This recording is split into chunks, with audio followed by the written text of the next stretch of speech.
It's not terrible to grind, I guess. Come on.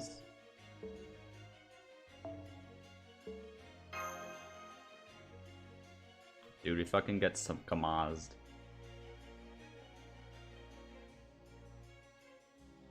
Oh, why, JP? Why do you gotta be like this?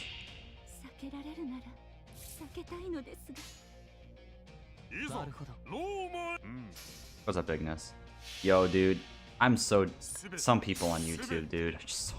Why are YouTube comments, like, so dumb? I don't get it. People are actually trying to justify DW bringing out this shitty-ass banner. Scammed? Yeah. Debated because freaking... Well, like, baited. I guess better term would be baited. The gacha. Oh my god. Why is the gacha so bad? Who came up with that idea? Yes, let's put these summer servants in here from 2016 to 2018. Oh, but no, but not the single target ones. All of the AoEs. And now let's just put all the other ones in there, too. Big brain. So, chances of getting a 5-star are 0.055%. An average, you'll spend to get the one SSR you want. You'll spending on average 2,000. You're on average, that's 1 in every 2,000 rolls, or around like $3,000 for one servant, one copy. And you know, you have to see how stupid this is. Like, why? Why would they give us such terrible banner? Like, why? What was stopping them? Like, literally could have just said, hey guys, here are the AoE servants from Summers from this 3 event from year 1 to year 3. And they're gonna be the only golds on the banner or something like that. That would have been fine. But no. No. They're like, hey, how about we put every AoE servant in there, except the story locked ones. You know, the ones that people might be saying, it's the story locked, I might go for it. No, not even the story ones, dude. Just the non-limited ones. It is so awful. The only saving grace is that, like, they have, like, the CEs. Even the CEs are really hard to get. Like, don't waste your waste your effort. The CEs aren't even that good, and they're all out of date because it's summer 1 to 3. Don't fall for it. You're just wasting your time. And I'm like, how does this, like, also like, people are trying to say, oh, but it's COVID, you gotta understand these people, you know, they're having a hard time and all that. I'm like, bullshit. Freaking COVID lockdown ended in Japan in May, dude. How the fuck does this affect DW in July? And how the fuck does the company not have any sort of safe social distancing policy? Like, how hard is it to have a voice actor in the room and then carefully clean it right after they're done? Like, is that so hard? You're unlisted. Right. You're unlisted? Oh, okay. Wait, really?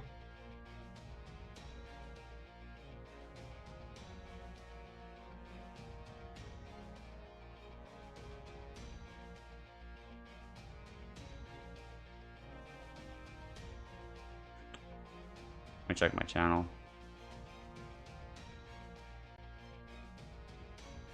Roll for the new banner, dude. I spent all my sync chords. No, I'm on the list. I don't. No, just refresh it. Refresh it, dude. I'm on there. I'm on there. Wait, someone's really going for Narrowcaster at 0.05%. Yeah, I'm on. You need to refresh the page, dude.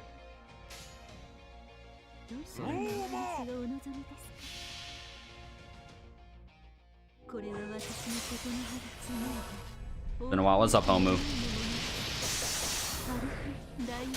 It must be to speak for you, but it's so dumb, dude. Like, why are people defending them in this situation? Like, they're just saying COVID, COVID, COVID, but COVID can only get you so far, guys. Like, there are other things that they could do in exchange for COVID. Like, they could easily make events that don't require any voice acting. They could easily make them have similar events. Like, you could easily just make a fucking tower event, like a fucking tower, and just have different stages or something. Like, you could do something. It's not hard. At the least, you could do half AP dailies, half AP all dailies, half AP free quests, if you literally had nothing. Got Knight in the Marines. I tried and realized the scam after. Dude, they don't. What's so misleading is that they don't even tell people there's no one on raid up. You have to actually go into the details. Like, you see all these servants, like, oh my god, these servants are all on raid up. Holy crap. And then you realize, no, none of them are on raid up at all.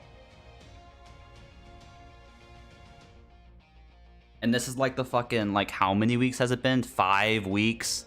6? Honest, technically 7 weeks since the last event. And you realize it's been it's gonna be like fucking 2 months before this, before they have a new event. And you realize there has been no new content in 2 months.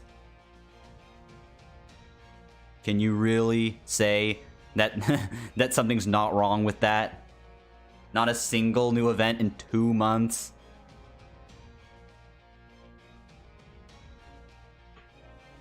This guy, what's up, 7stan? Like, I don't understand why people are giving DW way too much effort, like way too much credit here. They're like, you don't, like, I literally put the comments like, it's because DW is bullshit. And then, like, no, they don't understand that the empathy of the people going through COVID right now. I'm like, dude, COVID's big in the United States. There's, like, no cases in Japan. In fact, the freaking Prime Minister lifted the lockdown back in end of May. And it's July. I don't understand why people are spilling this stupid argument. It is so bullshit. And they're like, well, they're gonna delay the anniversary and they're gonna delay summer because you have to understand these people. I'm like, what? Look, I'm just pissed that people actually come up with these dumbass arguments. How does some guy getting COVID in the United States affect a developer in Japan? Can someone please tell me the correlation? Look, it's not that I don't feel like empathy for people that's going through COVID right now, but I just don't think it's that big of a deal in Japan because Japan was smart enough to take appropriate measures. America is full of a bunch of idiots in leadership and politics. I'm not speaking of one party from stuff. I'm talking about both fucking sides on this shit. And like and just nothing's getting done. Americans being stupid, you know. That's their problem. Does not affect Japan. It's a bad argument that Heavens Feel fanfic is having another set date. Well, yeah, but that's because they're Ivan. That's the different problem, though, because movie theaters are large gatherings. You can't social distance that much. Also, you'll be sitting in some seat that someone else was in. It's different from working in an office. It's not the same thing. Also, but coding, it's very easy to code online if they have the architecture. If they don't have the architecture, blame management. That means that's DW's fault again. Like, I don't understand. Artists can work online, can work remotely. Story writers can work remotely. Coders can work remotely. The only person that may not be able to work remotely is the VAs, and then just bring them into like the empty studio and have them work and take appropriate measures. It's not that hard. It is not that hard.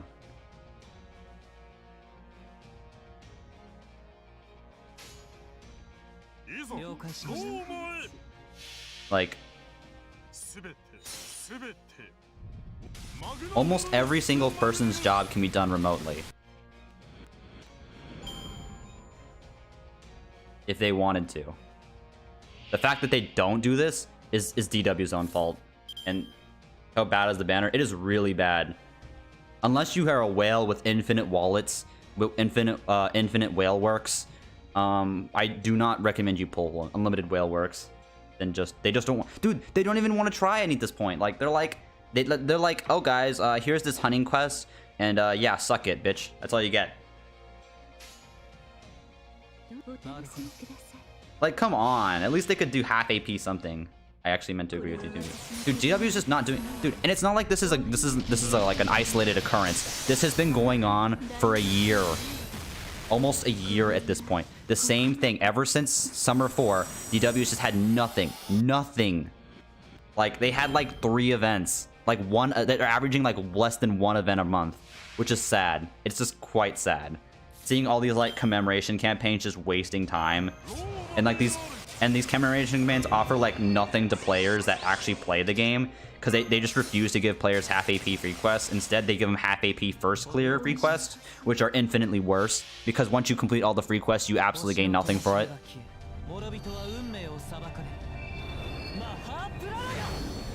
Dude, it's like they're actually like just don't care.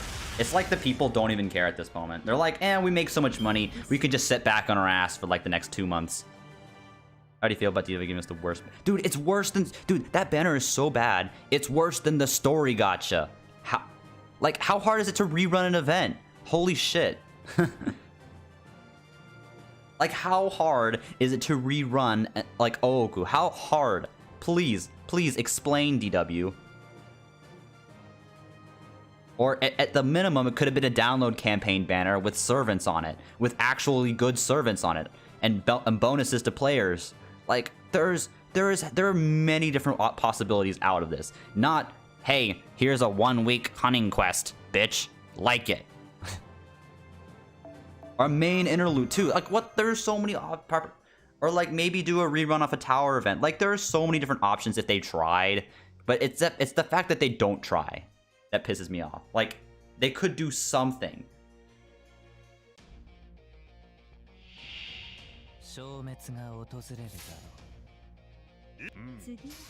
Like, whoever's doing the management, the time management of like the projects needs to fucking get a new job. Like, I seriously, like, what the fuck are they doing?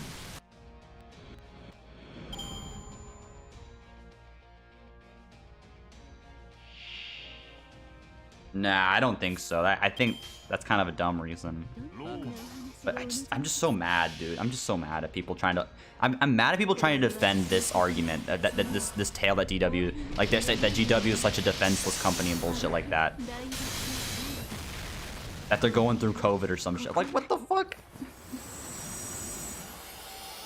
Dude, they're fucking... Like, DW is partnered with, like, Aniplex and Sony. Sony's, like, one of the fucking richest companies in the world. And they can't afford the infrastructure for their companies for the DW to go online on one of the most profitable games of all time, on one of the most profitable mobile games currently at the market. What is this? This game makes billions of dollars, yet they can't afford remote infrastructure for their employees.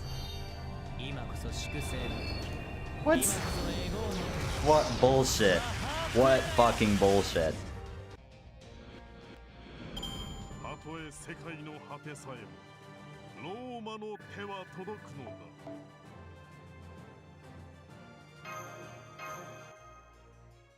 Like, I'm just so sick. I know people are gonna be like, Razor, you're such a heartless fucking bastard. And I say, fuck it. At this point, I don't care. I gotta let people know about this garbage.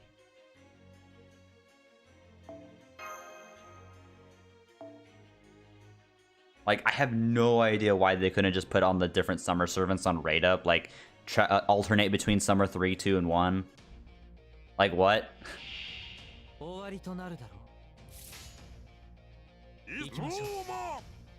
Oh boy.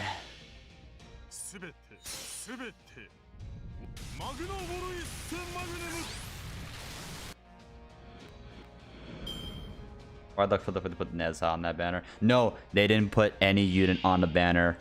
It's everybody. They just show you the servants that you could possibly get, but they didn't tell you that if you want... Oh, look at that nice John Archer. You have a 0.055% chance to get her. 0.055%. That is 1 in every 2,000 rolls on average. 2,000 rolls. Or 6,000 Saint Quartz on average. 6,000.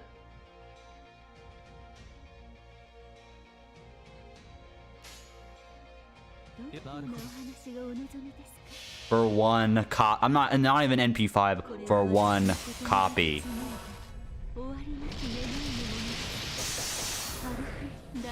That is like And at least with story, you could get story locked servants. Like, you can get the story locked 3 stars. You can get Bedivere. With this, there are no story locked units, just the summers, and only the AoEs. Can you show the banner? Yeah. So the chances of you getting a 5-star, the summer servant, is the same chance of you getting thick caster. No Betty. No, Betty's single target. No Columbus. No red hair. No Salieri.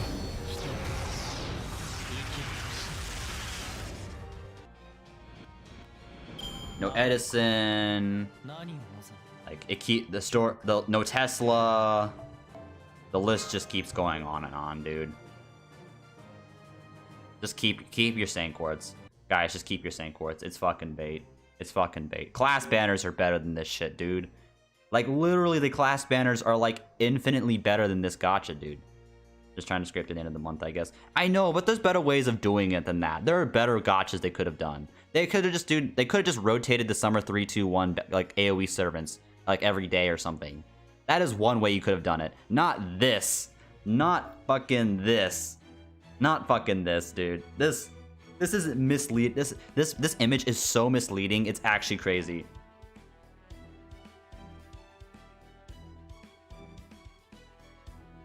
AoE Noble Phantasm servants only up. That's literally all it says. If you can read the Japanese. On the right, it says Swim Summer 2016 to 2018.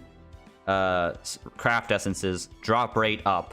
It is a fucking CE gacha. It is a fucking CE gacha, dude. This is worse than the Da Vinci one, because at least the Da Vinci, you could have gotten Da Vinci on rate up. Like, if you really wanted Da Vinci. You don't get anybody on rate up. No servants. It is literally a craft essence gacha. I am not kidding about this. It is a fucking craft essence gacha. Look at this shit. The fucking quick up craft essences. It is a fucking craft essence gacha. What the fuck? What the fuck? A scope rate up, haha. Nope. Only the summer gacha. Only the summer. And only the first 3 years. So no bunny CE for you if you wanted it. The bunny CE is actually pretty damn good. But yeah, look, Summer John is right here.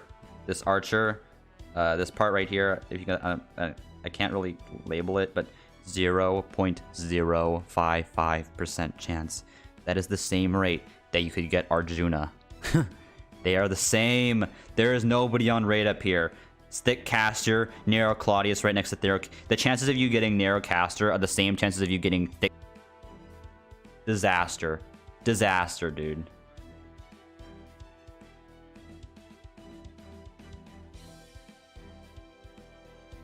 Fucking disaster.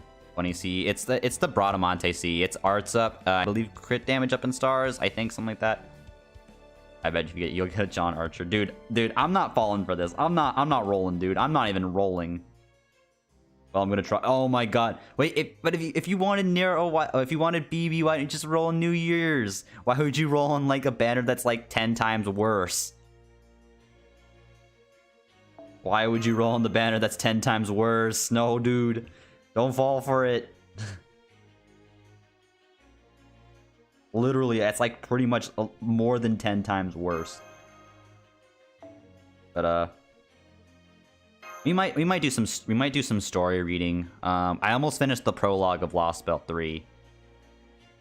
It's starting to get really interesting because like you can tell now. I think it's kind of like hinted at that Kishtaria is like kind of not like he actually cares somewhat. He cares, like he's kind of secretive about stuff. Like a lot of the times he doesn't say anything. He's just like because in fact he's kind of sad. But he did what had to be done basically. Even plus she was like, I'm not spending tens.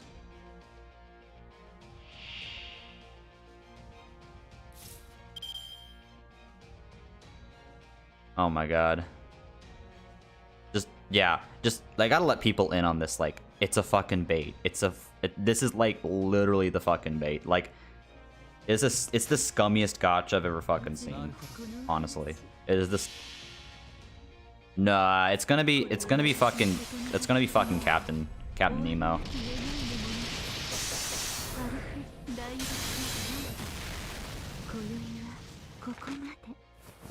That's gonna be the most disappointing aspect. We're gonna get Captain Nemo, and I'm gonna go Resident Sleeper. This is what we get.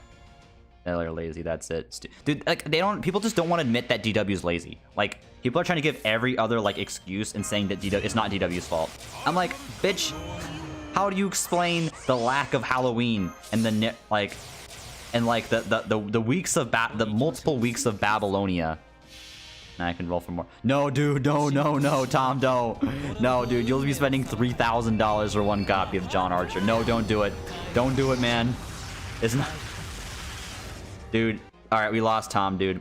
JP scam by DW. How? So, Adrian, I'm not sure if you've seen the gacha, but it shows all these nice summer servants.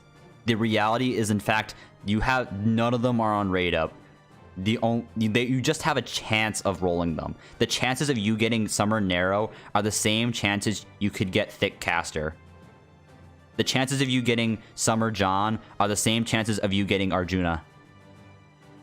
You can't, and also, it is only the AoE servants. It is no single targets. Also, it's not even story lock servants.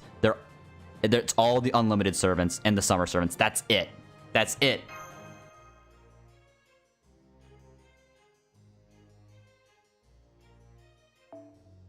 It's actually, in reality, that banner has actually been, oh well, it's not like there's ever been a male summer servant. Yeah. In reality, it's literally a craft essence gacha. I am not even kidding. The craft essence is on raid up. The summer craft essences are on raid up, but not the servants. Like, who the fuck thought that was a good idea? Man, I really wanted that Abby CE. Let me roll for this banner.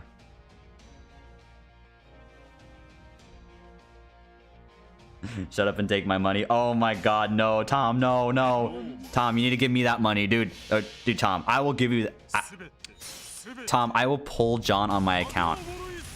If you're gonna roll, you should roll, you should roll for me then. Tom, I'll send you my account. Tom, I'm gonna send you my account and you can buy that St. Quartz and roll for me. Because at least if you're gonna roll, can you do it on my account? That St. Quartz gotta go to some use. No cap, the CE is good. Like maximum break and no FBI, please. Oh god, if you really want that Abby CE. It's not even that good though.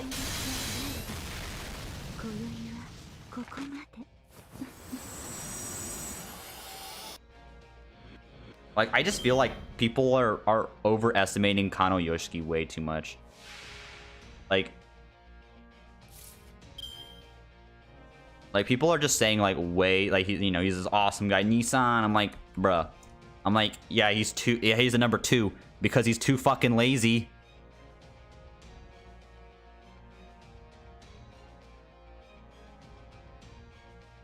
I feel like he gets some of his theories from 4chan.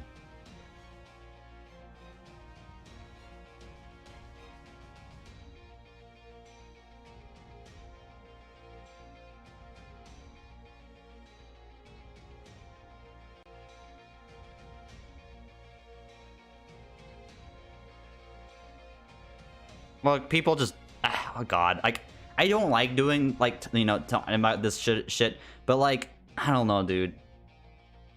Apparently if you talk bad about like about a YouTuber, you just get shit on by their community, even though if it's true or not. Whether it's true or not, it's the stupidest shit ever.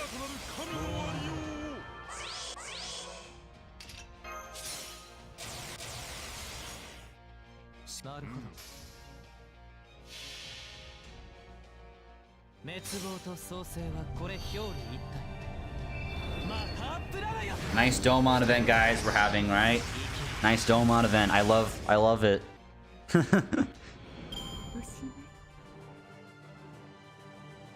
Yeah, no, your account, no problem. I rolled then head to hey. Okay, maybe not. Okay, yeah. Don't like simp. Don't go for like simp level. But I just feel like people, people should listen more to less about who's saying it and more of the content itself sometimes. Like, You guys need to think for yourselves. Like that's like an important like life learning, you know. Holy crap.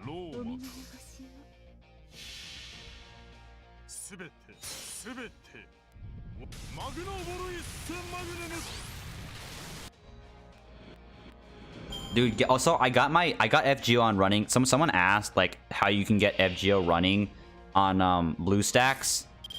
On BlueStacks and Nox. Like I got it working using the same method, by the way. I'm too old for that shit. Yeah. That's gold, dude. It is totally possible. If you guys want, I can make a video on this to teach you, I guess. But like I don't think I need to. The general strategy is the same. BlueStacks is a bit of a bitch because there's no easy way to transfer folders, but on Nox it's very, very simple. Just literally drag and drop the folder and copy it to copy it to the right location and delete the old one. Now Arjuna, it's okay, Arjuna, dude. I have respect 41 and playing FGO. At least you're not like my boomer mom.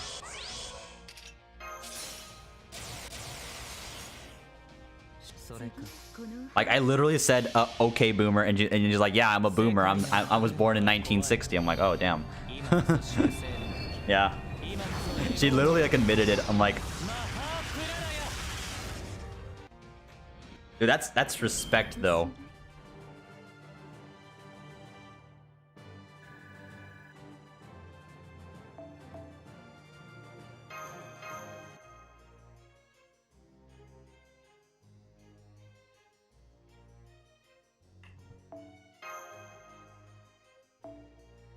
I'm only 69 years old. Okay, then. I'll be... You know, your mom is 60. Yes. Fuck, why does the sound keep dying like this? Aaron gets called a boomer. He's like 10 more years and I can apply for social security benefits or something. Or like how old it is. It's like 75 now, right? I don't know. They keep fucking changing it.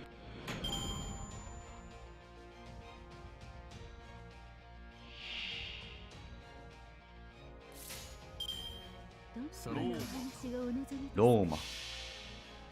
But anyway, we'll probably end up doing some Lostbelt 3 reading later today, guys. We're almost done with the prologue, but I can pretty much summarize it for people, like if they just want to know what happened. Like basically it leads up right back where we left off. Oh well, actually no. It first starts out with another monologue from David Bluebook, basically saying, you know, the whole world's been whitewashed and he's on his way to Nevada to find answers. And we all know what happens. I'm pretty sure people who've read Lostbelt 5 know exactly what fucking happens with him. But anyway, it cuts off there and then it goes off literally right back to where Lostbelt 2 ended. Literally a little bit right before, so they jump into the Wandering Sea, and then they end up getting saved by the Wandering Sea organization. Well, the one person, the mage, and yes, that mage. If you guys have any idea of JP, you fucking know it's Shion.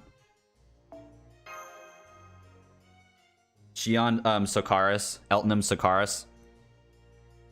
And I rolled without reading the summary. Yeah, dude, I told people it's a fucking scam. It's a fucking scam, dude. And so you basically kind of like meet up with her, and she basically like redesigns the Wandering Sea into Chaldea Base 2. And the people at the Wandering Sea, they're like, fuck you, we don't care, just don't bother us. And so it pretty much is like the whole kind of summary, and then it leans back into the cryptors, basically talking about, you know, I guess spoilers for Lostbelt 2 if you haven't beaten already. So that, you know, Ophelia is dead and they're kind of getting over her loss, and you know, and Hinako really does not like Konyanskaya, and pretty much like they're all talking about, you know, how they're gonna move forward, and how Barrel's like, okay, we should fuck this Chaldea master. We should find some way to take him out. And then Barrel decides to hire. Barrel like basically ends up hiring Konyanskaya for her to take out the master. And they said all this said before, like, oh, you can't reach them, they're in the Wandering Sea. But Konyanskaya's like, I'll find a way, and it pretty much just yeets off.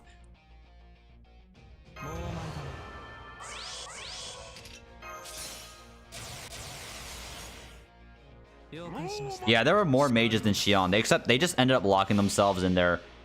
Those guys ended up locking themselves inside their workshops, and they're like, we don't care about humanity, because you guys remember, the Wandering Sea is a bunch of people that really don't care about AD. They care more about like the age of gods, and they don't really care about. They're like, fuck.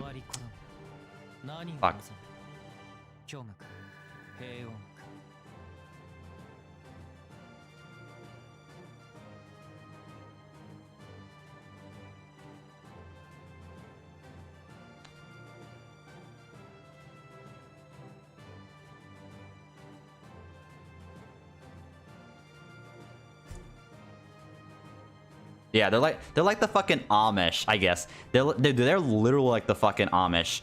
Now I was looking for the word for that, but like they literally do not care about anything made by modern technology. They are the fucking Amish of the Magecraft world. Gonna be a digital gathering. It's probably gonna be a live stream. I guess like hermits. Yeah, they refuse to use modern technology. Like they totally refuse. All they care about is the age of gods and messing around with that sort of shit. But anyways, like they end up like rebuilding, and then you get a lot of bit of details, like a lot of minor details, like how did Chaldea, like how they have Chaldeas, and how the fuck did they have the Trismegistes, and how the fuck did they have the Paper Moon? And it turns out pretty much like Xion was like the one who kind of did all that.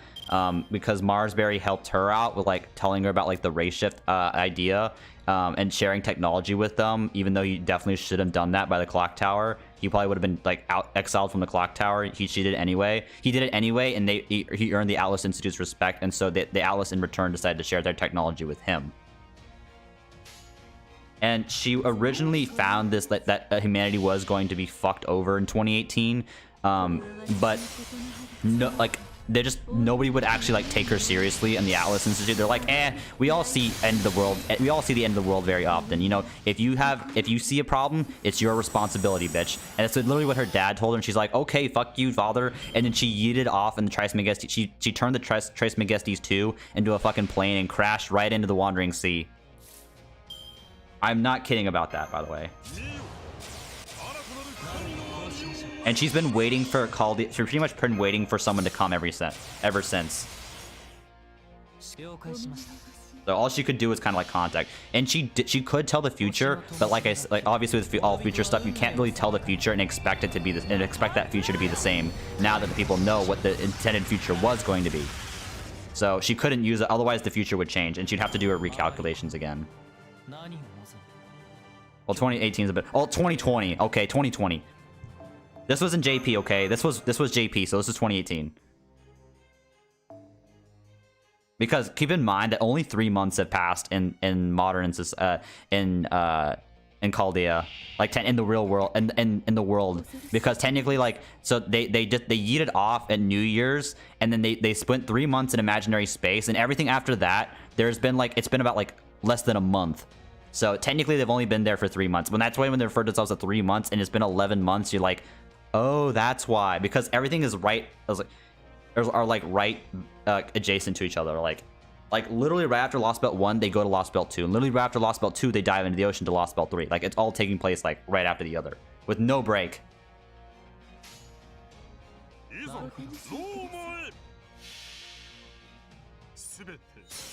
But that was pretty much a summary. Like, everyone's kind of sad. Like, Pepe even is gonna get like flowers for her.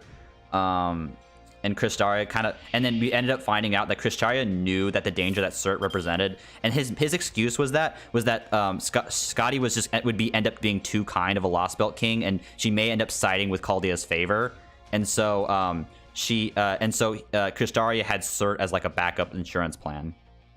That's what he said. That's what he claimed, but I don't think that's actually true. But it's just, I think he just honestly thought that Ophelia would have been the best person in that position to handle it. And honestly, he wanted it to disappear. He did not want Cert running around. And he thought that Ophelia might have the best chance at getting rid of them.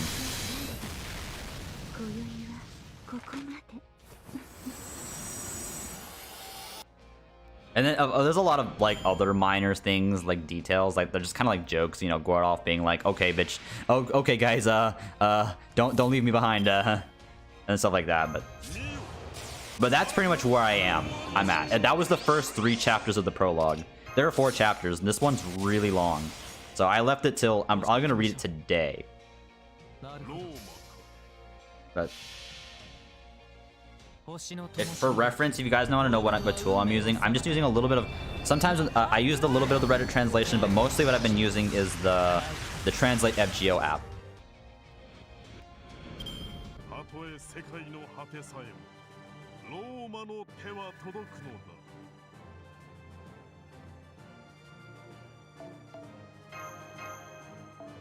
So you know, but. We'll do a little bit of, we'll do like 1 Lostbelt chapter, and then we'll move on to NA grinding probably tonight. So, after LB7, like the final, there probably will be, Jesse. My theory is that like, the alien god will, oh wait.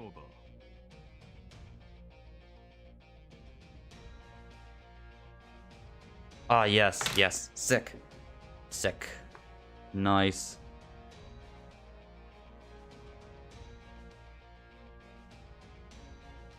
Nice. Okay, wait. Alrighty.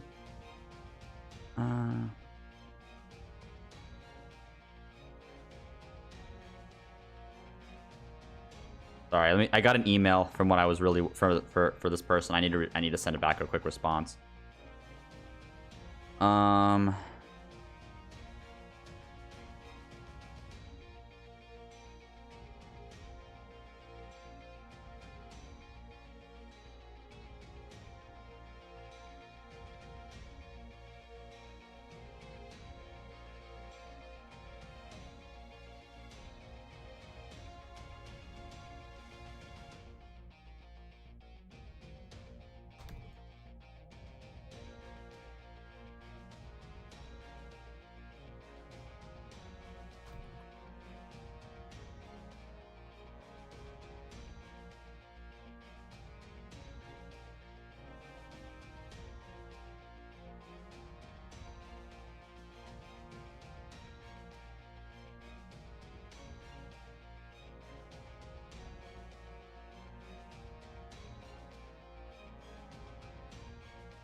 Sorry.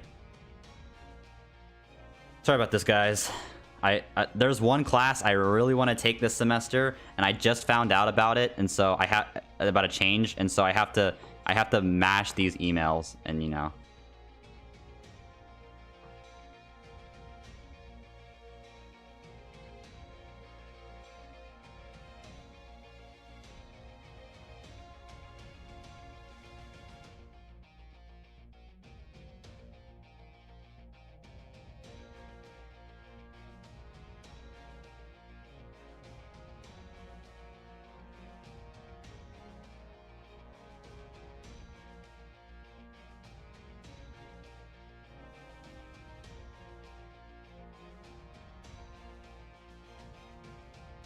Sorry about that, guys.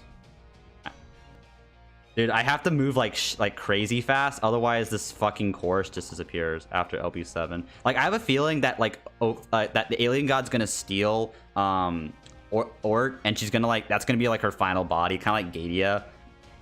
Like, instead of having like the corpse of Solomon, he'll have his own body, sort of body that goes on. That's probably my theory. That she will actually end up succeeding, or she/he/it.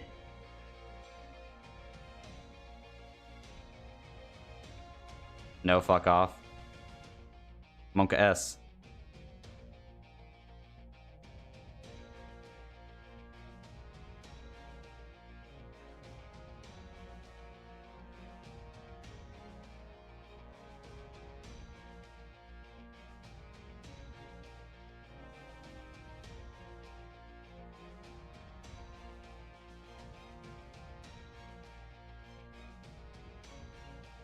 I like how this lady's actually at least fast.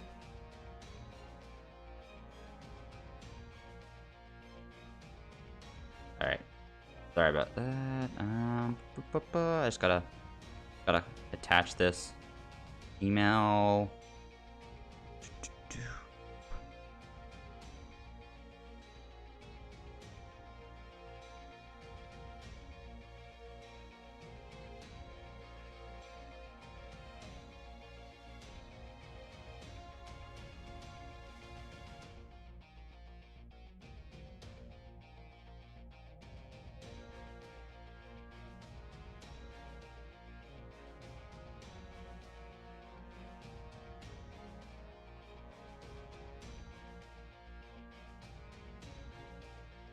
All right, cool.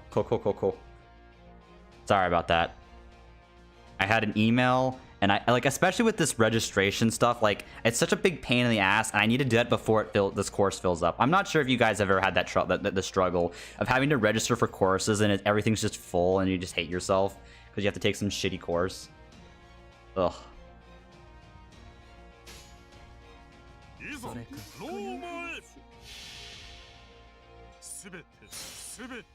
You get FGO 2. Dude, the FGO 2 stuff is such bullshit. I mean, I guess it could happen, but would they? Do you think that DW would seriously like invest in another game? Would you? Yeah.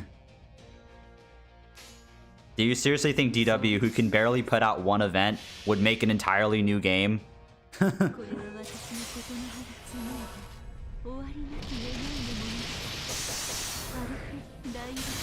Dude, I fucking think that FGO is like... DW right now is a circus. I love you. Oh, thanks, man. And like, literally the person who's leading the circus is a fucking clown.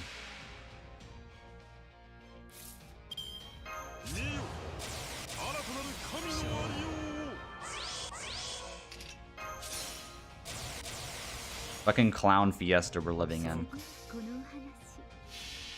Like, honestly, I freaking think that, like, why can't they just be open about... Okay, this is where communication should be important. This is where I don't usually bitch about the communication, but come on. Just at least say what's going on. Like, and give us something that's worth our time. Don't just fucking give us this shitty gacha and, like, heh. Sucks, bitch. Dude, I wouldn't mind a fucking, I'll be honest with you. I really don't mind if they made fucking Mahoyo gacha. Where's my fucking Mahoyo collab?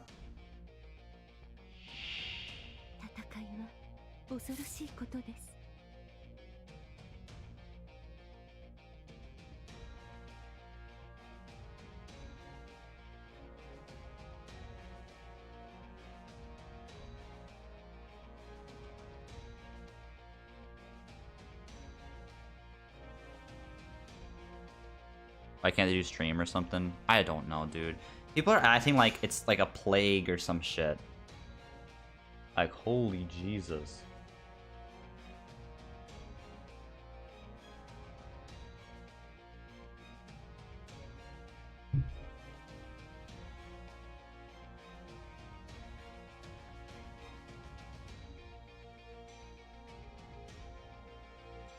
One sec.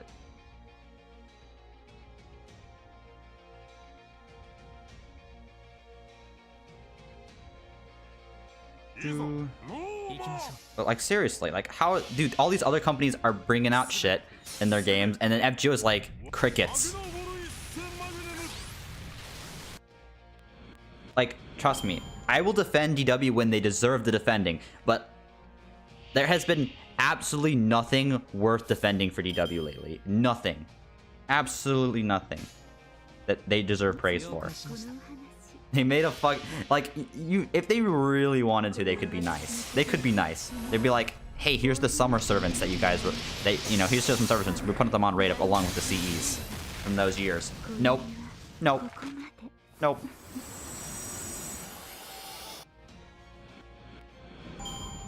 Determine if TI is a good for me. Oh god, that was a terrible. Okay, we had to give like practice presentations today, and mine was actually pretty decent. Dude, in Japan, they're like, they had they took appropriate action and they got things done, and they ended their lockout like in May. Like they ended the lockout in May. So it's not that they can't do anything, it's that they don't want to do anything. And they don't tell people about this. So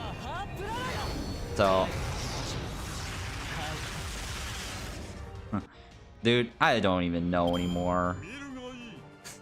Why would they release one of the worst banners in all of the F games history? Like, why? Why would you do this?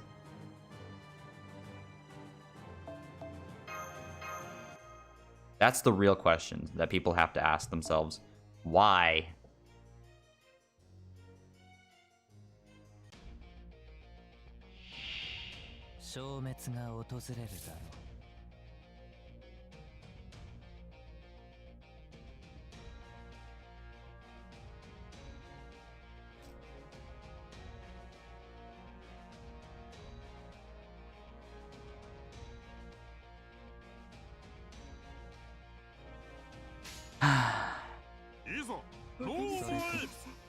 I honestly don't think Lostbelt 4 should have taken 8 months to develop, but you know, who do I know? Another dead month, dude. You know the last event we had, I can't believe you have to say this, I have to say this, but you know the last real event we had / story we had was in fucking May. And it's like the middle of July. Next week it'll be the middle of July.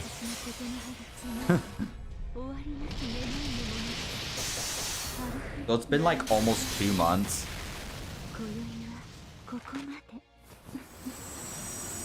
And we've had nothing to show for it. I don't know, man. Am I like the only crazy one to think that like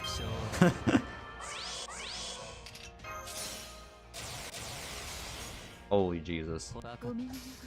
Let's just hope Delmon event. Yeah, I hope so, dude. I hope so. I hope whatever the fuck they're planning, it's worth it. I'm just saying, it better be worth waiting 2 months for it.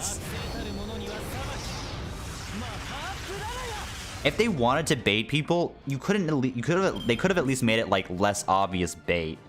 Like what they could have done is just say, Summer Servants, here's the 2016 Summer Servants with those CEs. Here are the 2017 Summer Servants with those CEs. Here are the 2018 Summer Servants with those CEs on rate up. Like, how hard is that?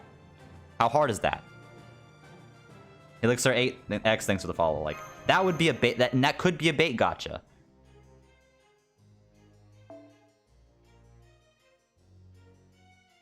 Like, this is not big brain DW. It is small brain DW.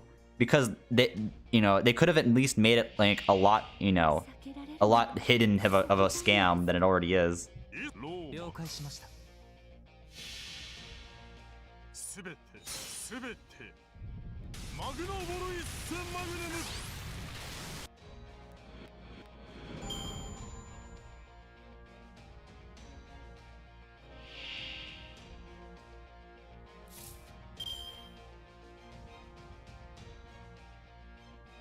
Imagine fault, dude.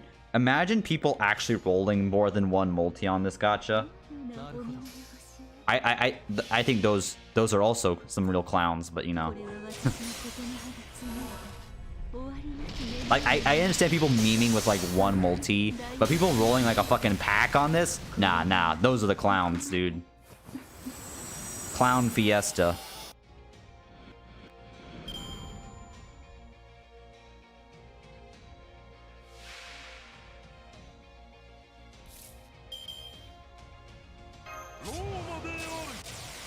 And that's honestly, okay, my honest opinion, hunting quests suck too, for the most part.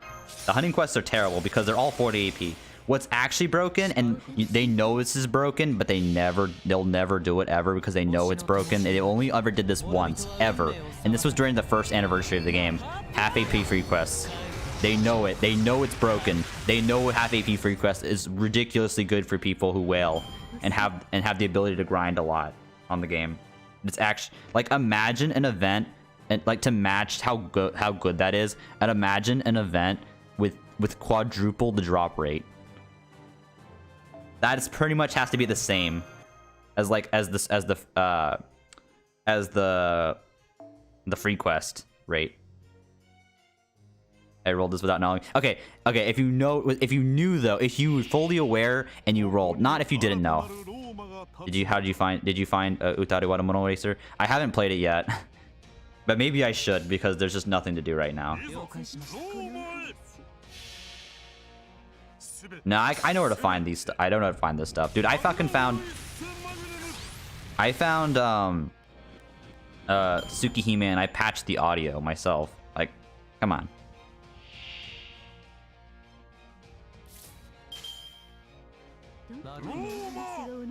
Look, if all these other content creators can see that it's bait, it's obviously bait. No shade or anything, but you know, you all know what I'm saying. Like, at least they could have did a rerun instead of a hunting quest. Like, how bad do you think it feels to have an interlude campaign followed by a hunting quest? That just feels bad, dude. That's a feels bad man moment.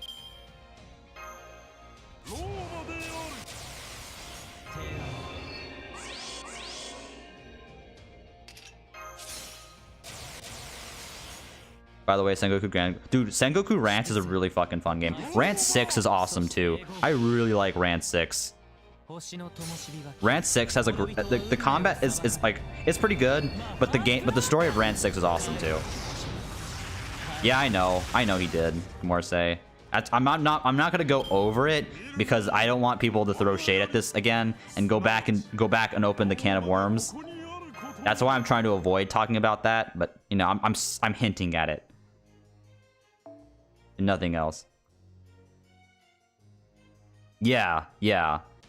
Like they never do half AP free quests though, like, because they know how broken that could possibly be for people that people that grind a lot. You also, like, for bond, this is how you get like bond points. This is the real way of getting bond points, by the way.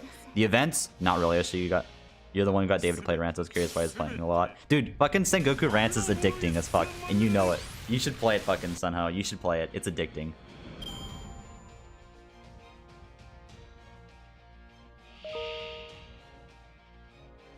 Oh, is that him?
Sorry, that was my email again.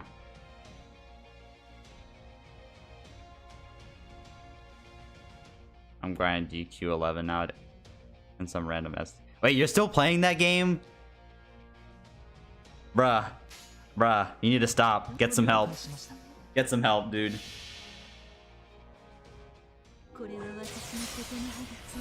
Nah, I doubt it. I 100% doubt it.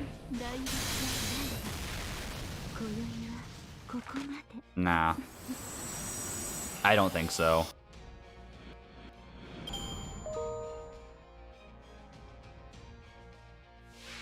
Oh. Alright.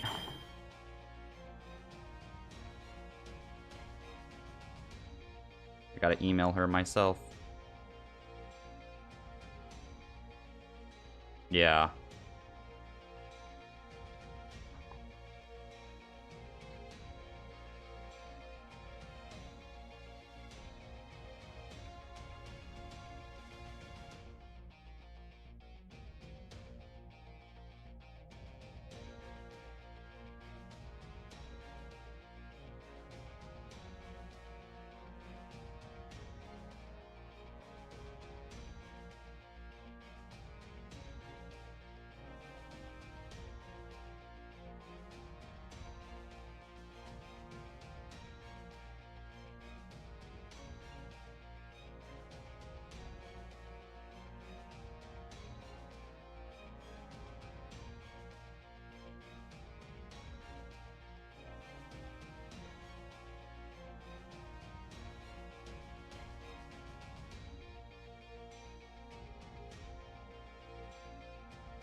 Sorry about this, guys. So again, I apologize. I have to do this again.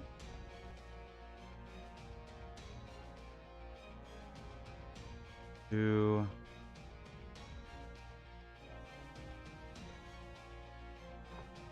have to do this in order to fucking register for this course I'm taking, and it's such bullshit. Okay.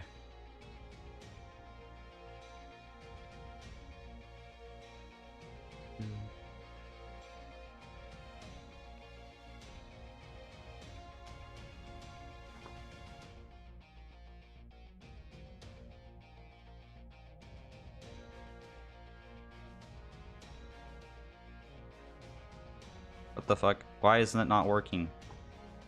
What the fuck, dude? This doesn't any good now. I have rarely used her. She's okay. Like, she's not terrible. Oh my god.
I did this right.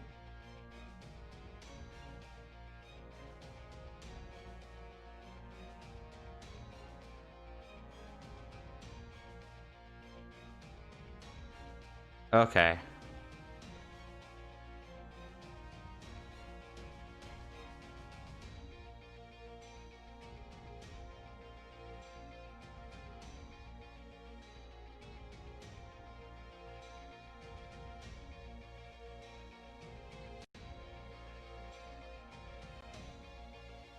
No, Scotty, only pain. Okay, I'm gonna be. This sounds really hurtful, but 400 Saint Quartz is technically not that much for Scotty. I know. It sounds like a dick thing, but when the average is 420 Saint Quartz, I'm not even joking about that number, by the way. Like, I can't feel that bad. I know it sucks. I know. But it's bro. I know, dude. I know people that haven't got Scotty in over 1,000 Saint Quartz. It happens. I know. What's up, Gerudo?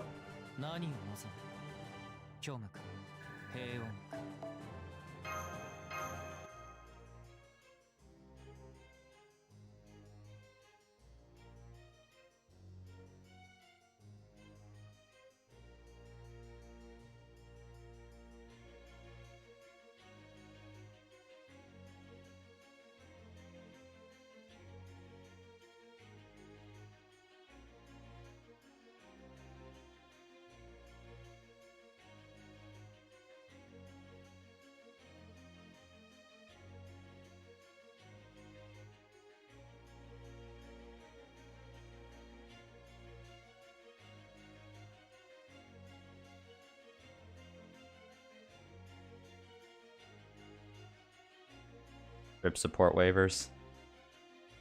I'm okay, it's a gotcha, chill. I mean,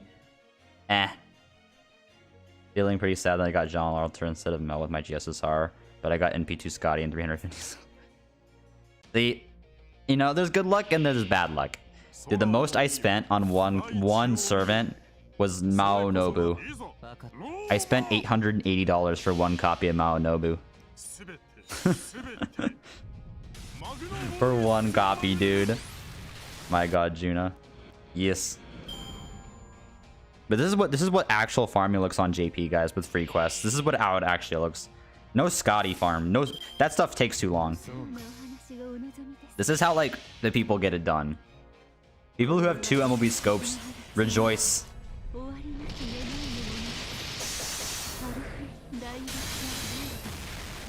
You forget no luck at all. Dude, I had no fucking luck. I didn't even get like a fucking spook. I didn't even get 1 spook, I think. I think I may have got 1. I totally forgot, honestly.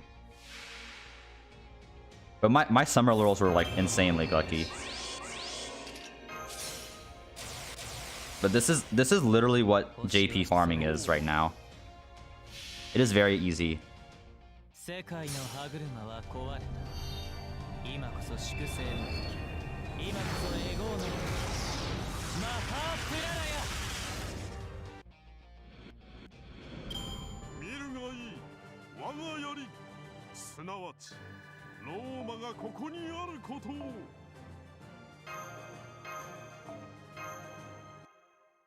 Oh, it's 2. I got Ozzy and Mordred. Oof. Oof. This is a farming performance, dude. This is like ultimate Scotty. This is like ultimate farming nowadays.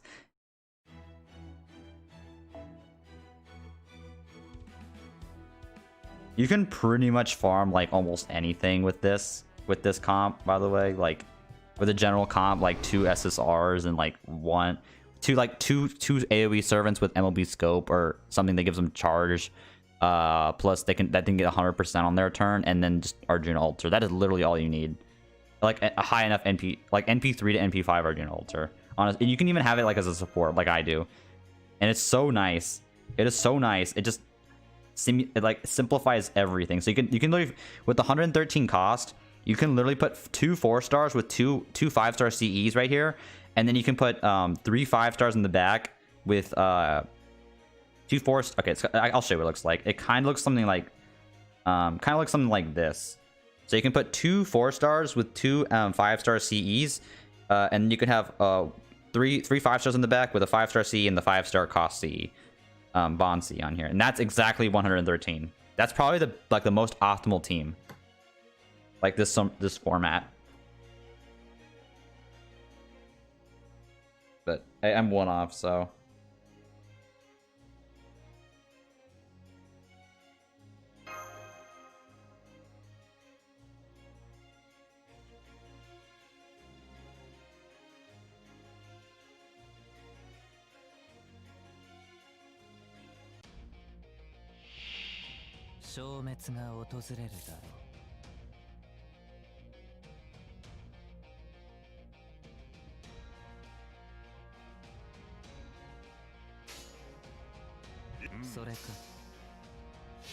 But yeah, the title doesn't really lie because we technically did get scammed by. I should have said baited, but I guess baited probably would have been a better word than scammed.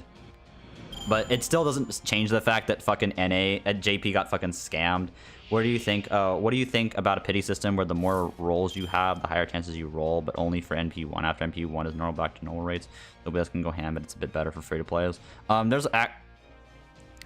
Honestly, okay, I'm gonna say that the pity rate that maybe that DW should consider is 5 USOs for SSR, not 10, and then do the same thing for 4-star USOs. So like make like a 4-star USO system, so it's possible to get some of those units on the 4-star tier.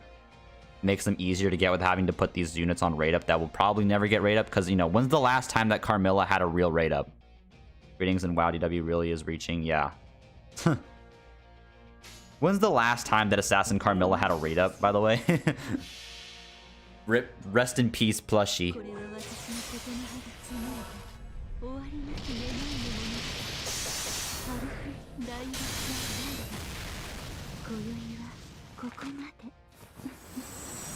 Alright, back to music. Music, please.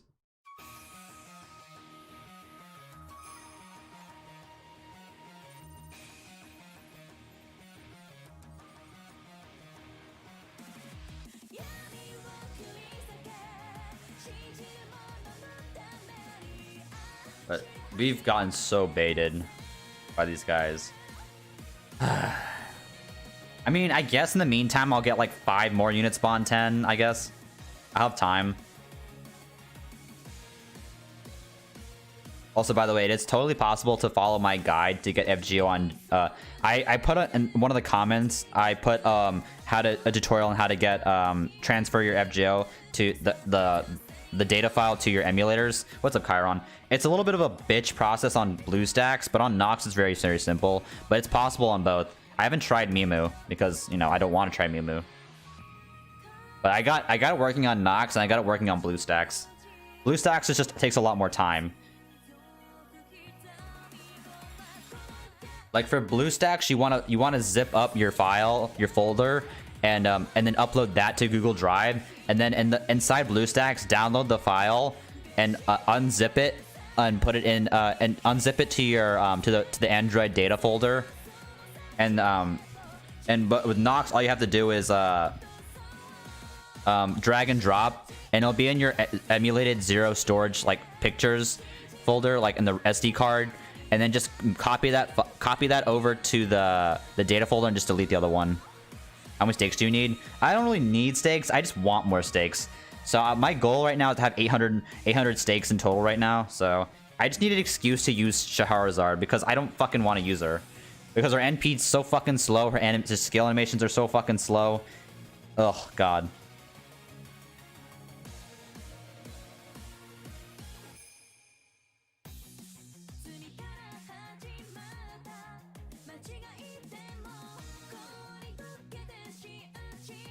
I might play this game though. It's called Shiraha Kirameku Koi Shirabe. I think that's the name. How would you class Neurocast Da Vinci? I think honestly right now Da Vinci is probably the best. Not Da Vinci. Anastasia is probably the best, followed by C. Actually, followed by Shikibu, followed by Shez, followed by Sieg. And in terms of farming potential, overall, I guess like Neurocaster is probably first because she just does a lot of damage. And then followed by Anastasia.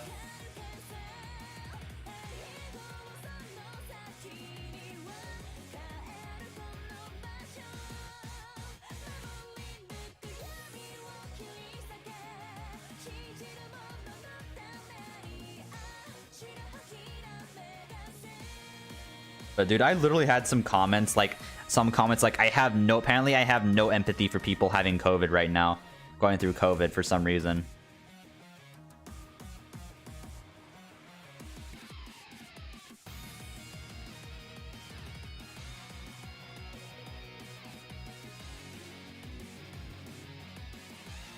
To be honest, I don't believe they would have nothing to show for this long.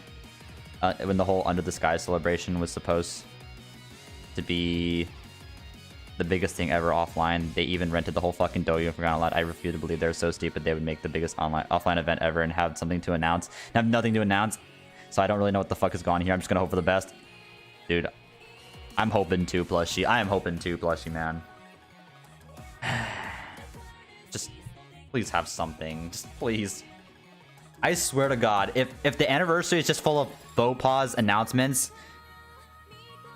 I'm going to murder someone. Like, why?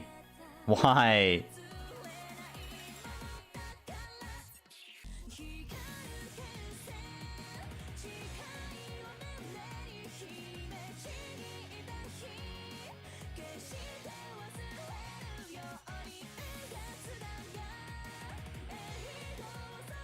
Equals 1 billion. You have to understand the world is going through such a big crisis right now and all that bullshit. Like, you don't think I get that? Dude, I fucking worked at a grocery store for fucking 2 months during COVID. What the fuck? You don't know, you don't think I understand that people are taking a risk by going to work?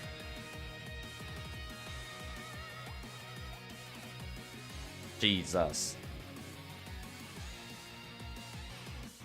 And I assure you, there are way more cases of COVID in the United States than there are in Japan.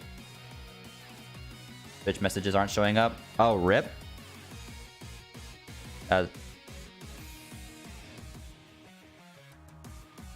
Also, Razor should take the dive at lunchtime or hold off.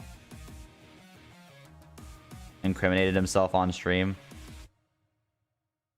Wait, what? What did I incriminate myself?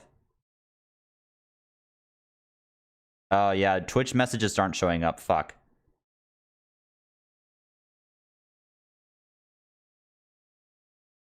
My bad. My bad. My bad, guys. Twitch is not showing up for some reason. But I'm looking at Twitch right now though. So sorry about that. Should I just take the dive and get done lunchtime now or hold off?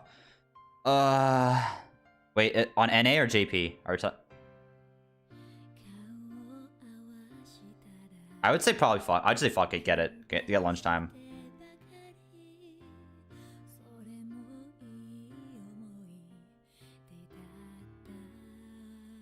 Okay, this is a terrible cover. This is a cover, dude. I get the real one. Ichiban no takaramono, the #1 treasure. There you go. Here's the Pepe Hands song. Oh, and now Twitch is showing up. Okay, Twitch wasn't showing up, but now it is. My bad, guys.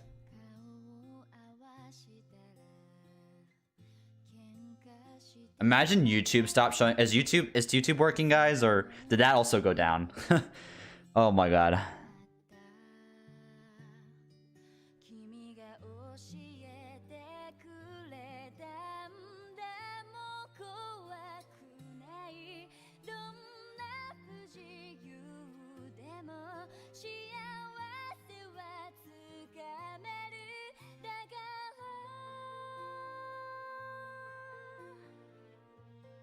Does anyone watch ReZero today? No, I haven't yet.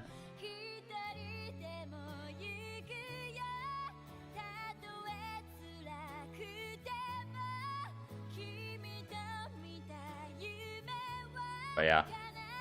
Twitch messages are showing up now. Sorry about that.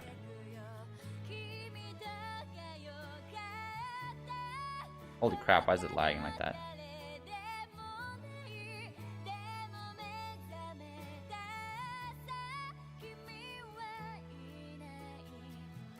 Oh, it's because my CPU is maxed. That's why it's lagging. Holy shit, what the fuck is Steam doing?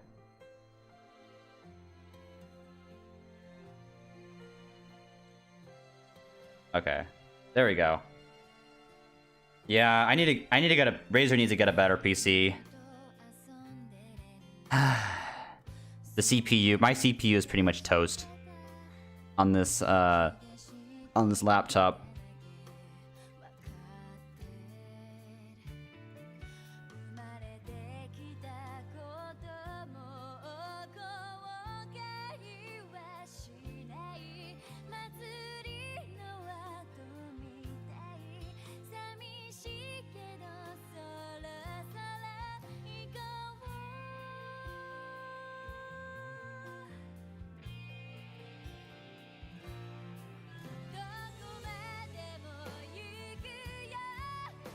Yeah, I watched it. Dude, I haven't seen it yet. I know what happens roughly, I think.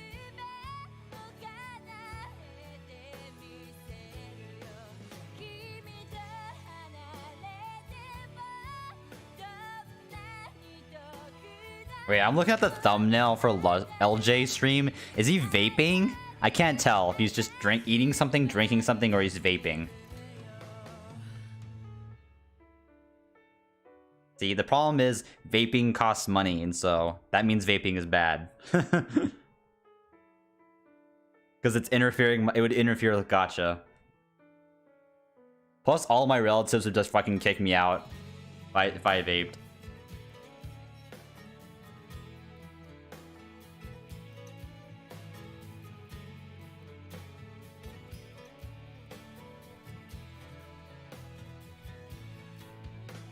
Hey, Roma Bond 6.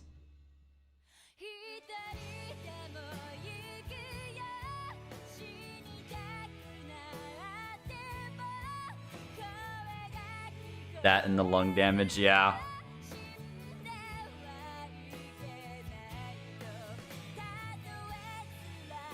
Dude, my mom told me something hilarious over the weekend. She was talking to some person, and then they told her that their son like does coke and like smokes like weed, and like in college, and they're like, you support that? And they're like, yeah, I did it in college myself. I'm like, what? I'm like, oh god. Oh god, dude. Well, they're on the path to addiction. I see. Gotta start them early, right?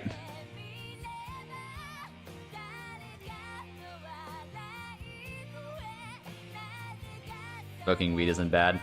Oh, they were smoking cocaine as well. The thing is, though, is that cocaine is called white gold for a reason. It's really expensive. Those darn kids smoking alcohol.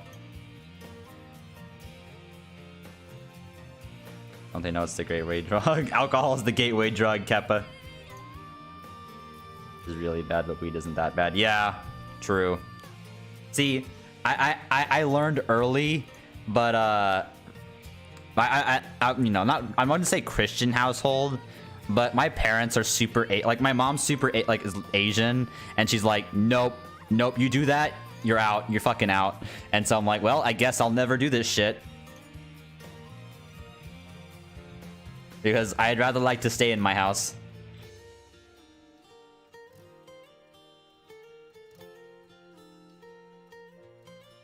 What's up, Garrett? But holy crap, like I just can't believe that their parent was fine with them like doing coke. I'm like, what?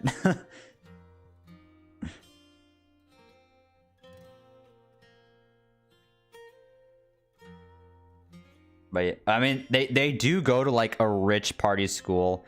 I actually got accepted to that university, but I didn't end up getting like a huge scholarship for it, but I just didn't think it was worth it. If for reference, that college name was SMU. A bunch of very rich people in the DFW area go there, and people just do it to network with rich people. But I actually care about my education, so...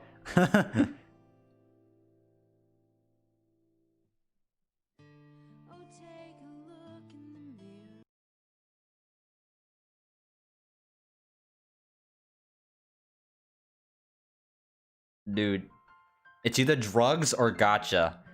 This is the decision that we must make in our lives. Anime wife, anime titties, or husbandos, or one drug.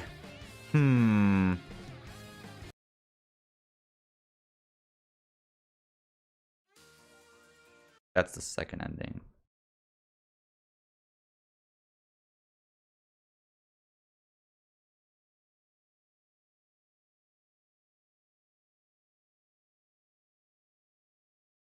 Damn. Whatever, well, why not?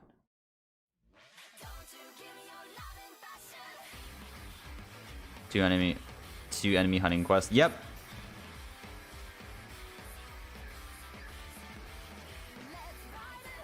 At least it's not an event. Imagine DW forcing the Scotty meta to die off. Keck W. No more 3 enemy quests. 2 enemies, motherfuckers. In the middle, right in the middle too.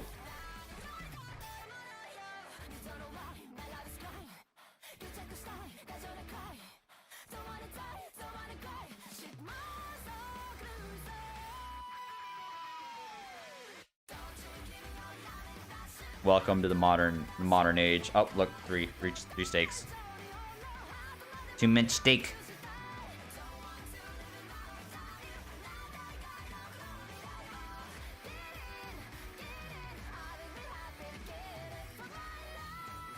Dude, look at all these fucking Raikos.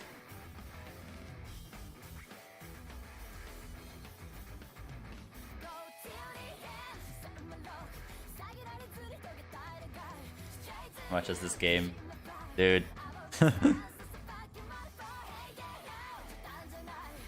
yeah, personally, I don't know. I know like it's not bad, but it just bothers me that I see someone vaping right next to me.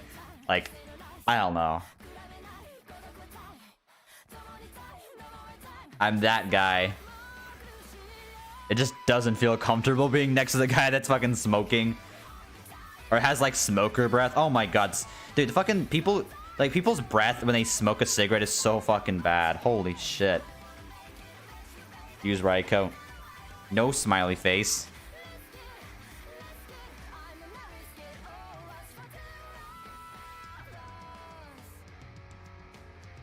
Scotty memes dying. I'm fine with that. Smiley face. I agree, smiley face.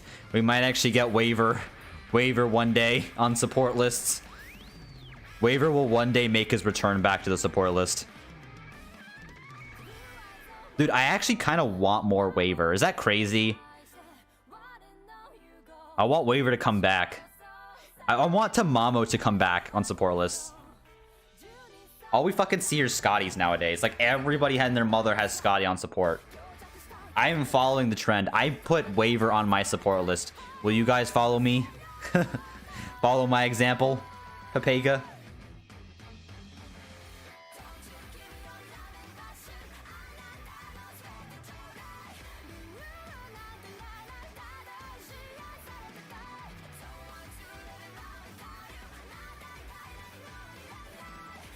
Man, I hope you guys on NA are happy with some friends on your list that don't have 10x10 Scotty. You played NA, I would have loved a waiver. Everybody and their mothers right now. Here's my prediction for NA. I haven't even looked, but I'm like 99% positive that most of your guys' friend lists have Scotty on them.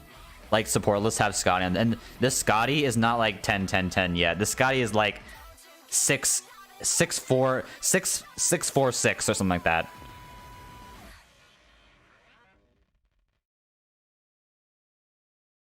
Dude, here, this is a curse, okay? NA will no longer see waiver on support lists. All you can see are fucking Scotties. All you'll see are fucking Scotties. When you really want waiver and you just get Scotty, you just like, why do I do this? Why am I here? Because you have like your A-Rash and you need the 20%, but you also need the 50% on the other guy. And you don't have a quick setup. And then everyone has Scotty. It's like, hey, Scotty, Scotty, Scotty, Scotty, Scotty. And like, no, I want waiver. That's the problem with the real. That's the problem with Scotty, dude. Everyone just and their mother puts her on the support list. 6, 10, 6. Oh my god, Garoto. That's when you need to start investing in new friends for Scotty. That's when you need to start like thinking about reconsidering different friends.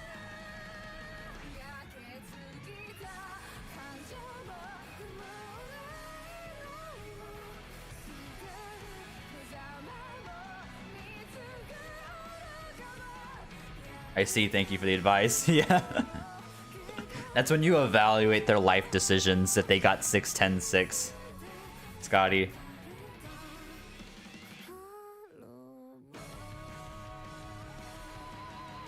They're just flexing their new Scotty Lamau. I know, but it will happen on NA for a very long time.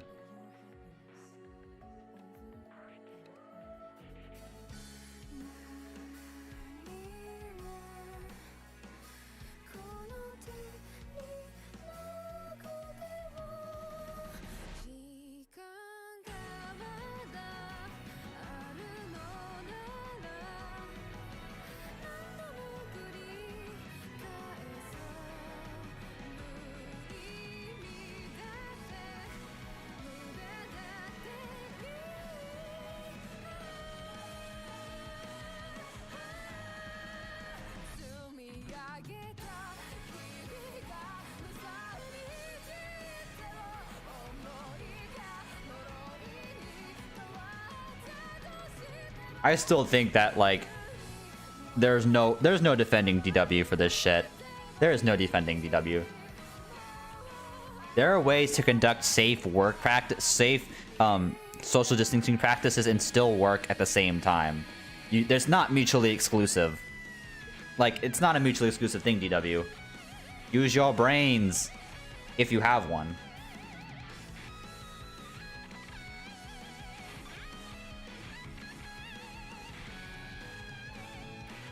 Like, I'm sure DW's profits right now are so bad, like this quarter, this like current period, because they're not bringing out any content, which means no one's rolling.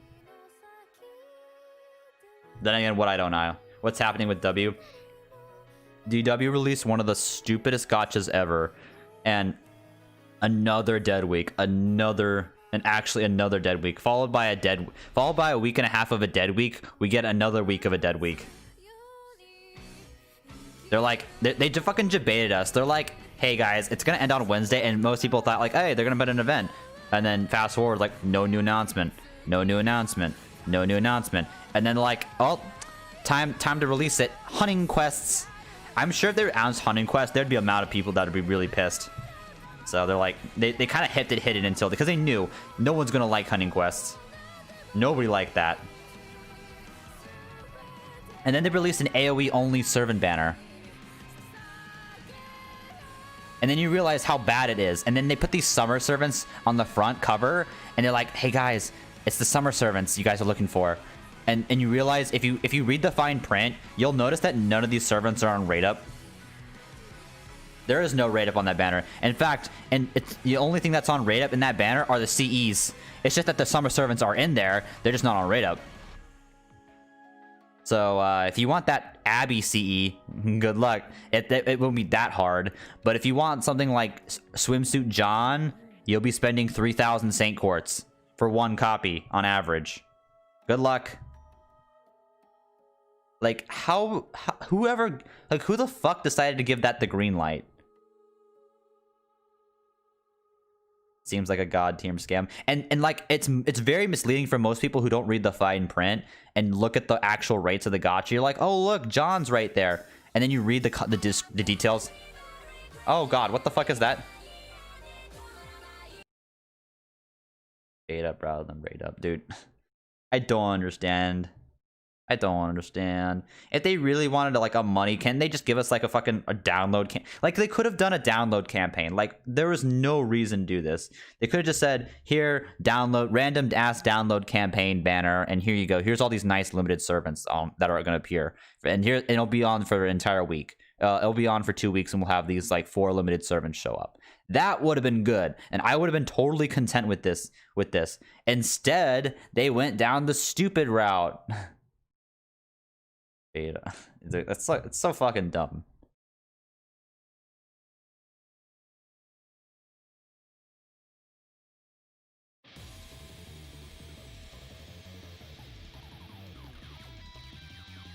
Got Scotty, nice dude.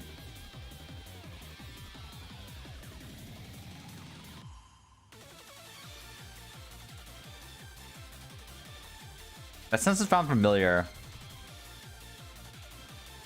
God. Wait, I think I've heard this like a slight variation of the song before.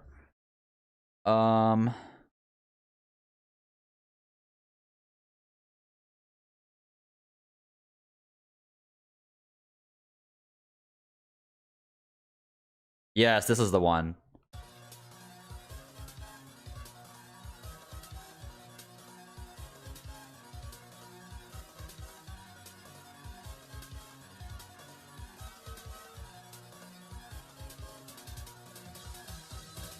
Because I don't know why. I'm surprised anyone knows the song. I guess this isn't the song a lot, like, but there was like a piano version. Quoted as the hardest piano song.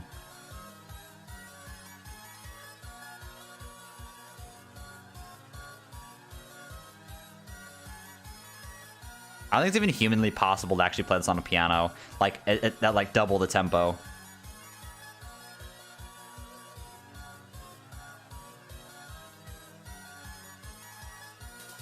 What do you think that they will make? What do you think? How do you think this will make them money? Though, just like they made a good banner, would make them money. I don't know, dude. I don't understand why they can't put like a fucking good banner in for people to roll on. Like, at least if you're gonna make bait, at least make it an appetizing bait, okay? Like, most people that read the description will be able to see and the rates will see through this bullshit. I don't understand why they have to be so like sneaky about it. I'm very tempted to make a video about this, calling DW out. I mean, it's not gonna do anything, but just labeling everything. Like, I know, but it's for the different reasons than what, you know, the other state of NA videos were like in the past from other people. It's totally like stupid.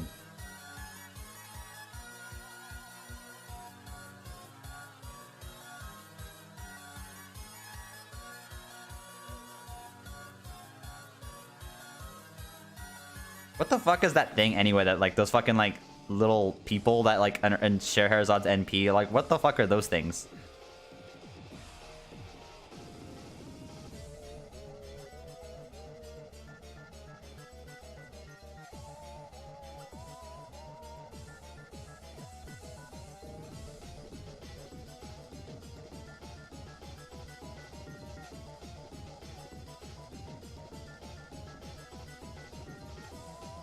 Called there is a new video.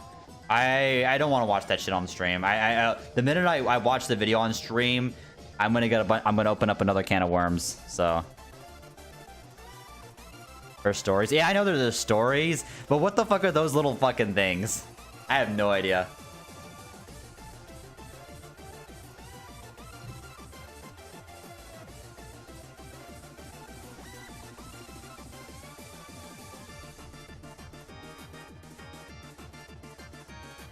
Yeah, I know they're part of the tale she's told, but what is that thing? What tale is that thing from?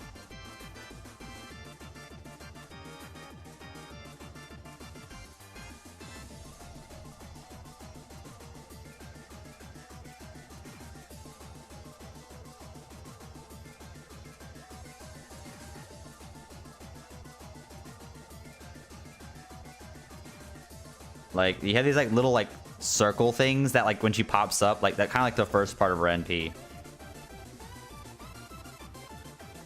Yeah, like, those things, like, fucking... Oh, God. What are those things?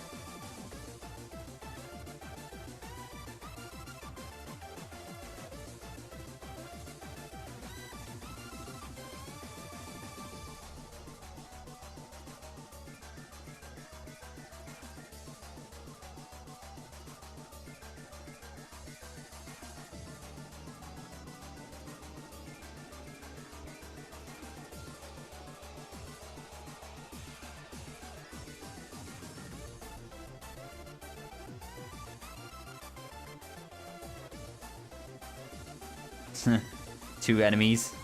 Kippa. Gotta limit people, right?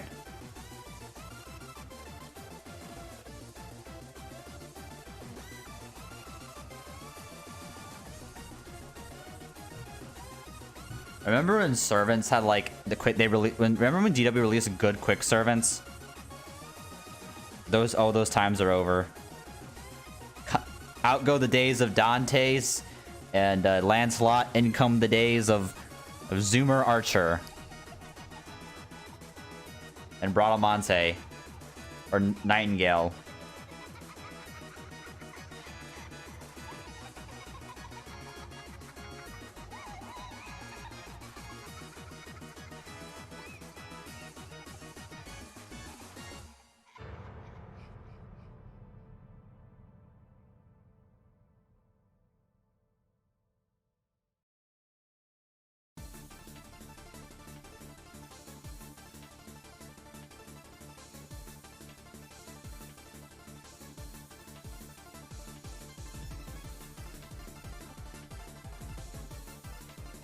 They weren't good. Scotty made those two good. Yeah, I know. But we're never going to have those good servants anymore because Scotty is going to limit the design now. It's like a Hearthstone card because like when developers like can't release a certain card because a certain card already exists in the meta, that would make it way too broken. There were two cards that were so broken in Hearthstone's history that they had to nerf them early. They actually had to put them in the Hall of Fame early because they couldn't see the light. There was no way to nerf the card. It was that broken. Without ruining the entire flavor of the card. There were actually two of them because they were very similar. It was like the... Oh god, I forgot what they were called. But like... the Moon Eater, I forgot the name, but it was there were cards that at the beginning of the game, if you had all even cost cards or all odd cost cards, if you had all your deck consisted of all odd cost cards, you got free upgraded hero power, which was broken at the start of the game. And then if you had all evens, then your regular hero power only costs 1 mana instead of 2. It was Genie. Wait, those little things were genies? What? If you guys have played, if any of you guys play Hearthstone, you guys know what I'm talking about. Which cards? Baku the, oh yeah, Baku the Moon Eater. And I forgot the other one, Gen Greymane, I think, or something like that. What's the next meta? Double Ultra Waver. Now, fucking the real meta is, let's see. Phantom meta.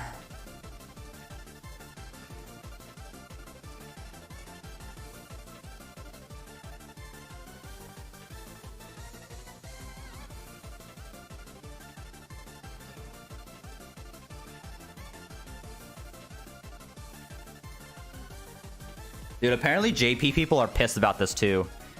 JP people are pissed on Twitter as well. It's not just me, okay? Oh, well, I did the wrong skill.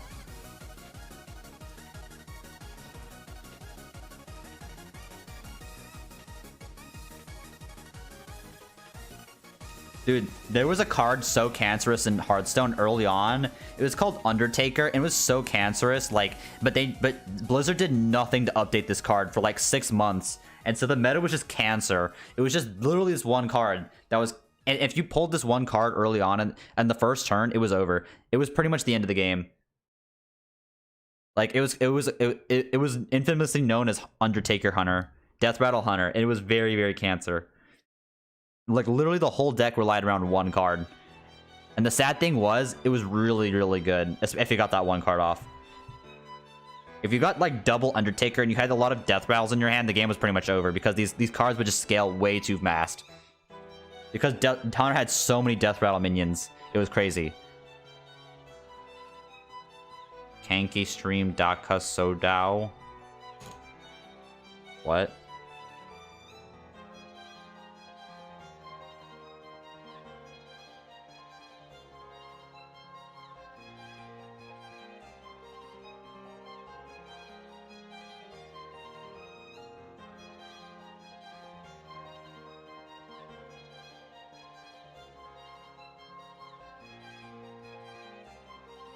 Bangla.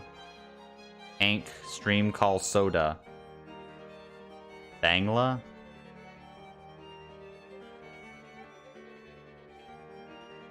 Hearthstone stream, what did the card do? The card was called Undertaker Hunter. It was the card was called Undertaker, and basically what it did was it was a 1-cost card, so you could play it on turn 1, and whenever time you played a Death Rattle, the card would gain 1+1/+1. And it was just... oh, okay. But the card was just so cancerous because it really grow out of control very, very fast. And so people had like 5/6s on like turn 3 or 4, along with a bunch of Death Rattle minions. It was just very cancerous to deal with, and it was really hard to stop. You should play Shadowverse. I did play Shadowverse before. I don't know. I didn't like it as much. Shadowverse had some other cancerous meta, had some very cancerous decks. I started playing during the time like they had like the neutral thing. I'm like, why would you release a set with only like with neutral effects? Like, what the fuck? Honestly, you should be the one guy that puts Waver in your caster slot. Fight cancer with cancer. I know, it's just so fucking like literally like the Hearthstone team like actually told people the stats of how much that deck was being played. It was being played more than 50% of the time. It was actually like 60% being played in the game on the servers. That same fucking deck.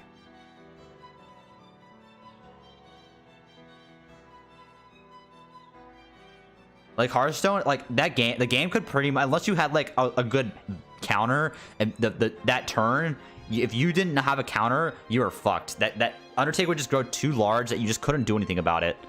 There were some decks that could kind of deal with it. Mostly like Control Warriors if they had something called, and this is where the meme of Control Warrior, they had a card called Fiery War Axe, and it was so important to win against these aggro deck matchups that it was called the Fiery Win Axe, because it'd pretty much win you the game if you drew it. If you drew it on turn 1 or turn 2.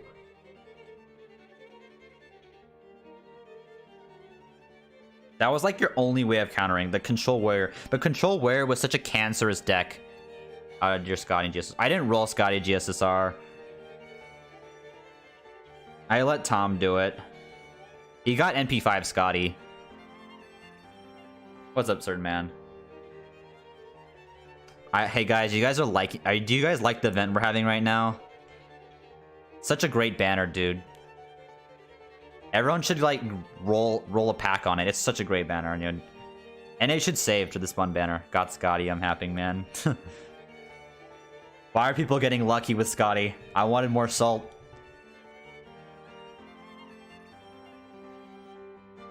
I mean, I like Hunting Quest.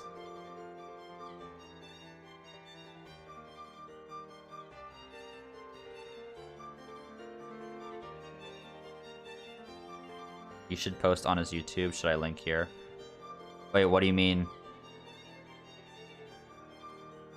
The kid Scotty easy. Wait, what do you mean, Gunboy?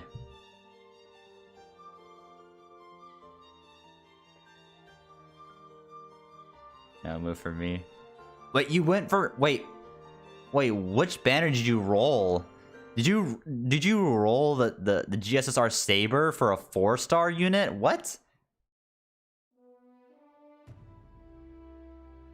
I didn't post my Scotty rolls on YouTube. You must be talking about someone else.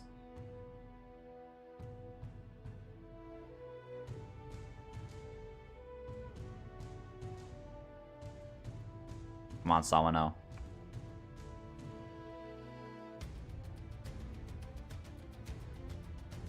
I want to near. Oh.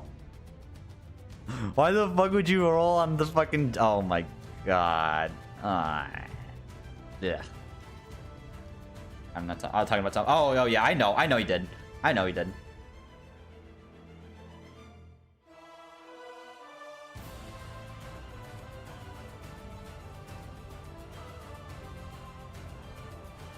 I got Artoria. Yes, sorry. I am like mentally disabled, so that's why I play this game, Keppa.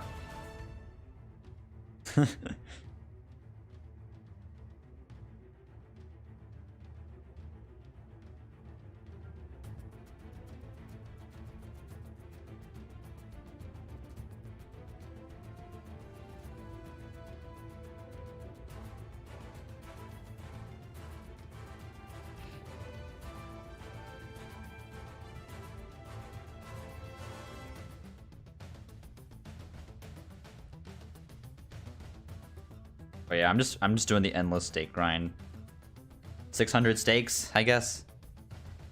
My goal, I guess my eventual goal is to have like 4,000 all bronze mats, 2,000 of all silvers, and 1,000 of all golds.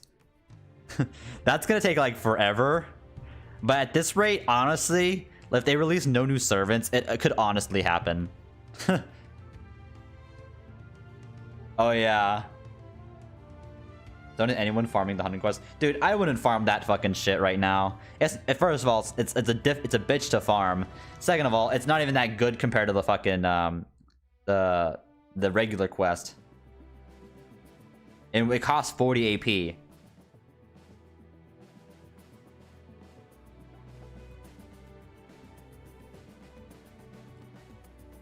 Yo, hey, NA, can we swap events?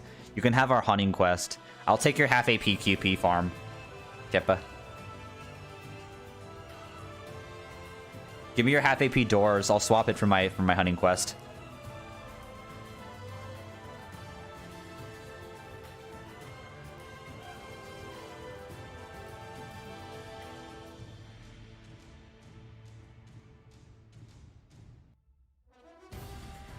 Ace Inaba, thanks for the follow. I pretty much come to terms that I will never get 3K followers. Like it keeps every time it goes up, it just ends up going more down the next stream. I don't know why. Oh, nice. Nah, keep your hunting quest, bruh. ANA. Give me your half AP doors. I'll give you the half AP. I'll give you the wyverns, the wyvern hunting quest. Come on, come on. You know you want it.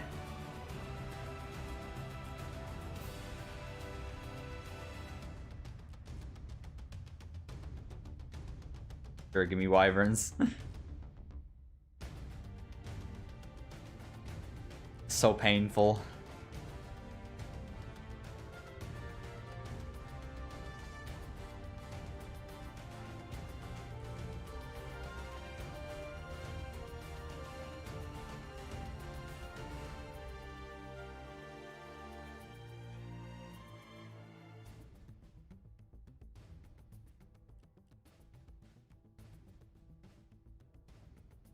Why can't DW just hire more people? Is it that hard? Am I just doing that dumb? I don't know. It just doesn't seem to be like that big of a deal for DW just to hire more people.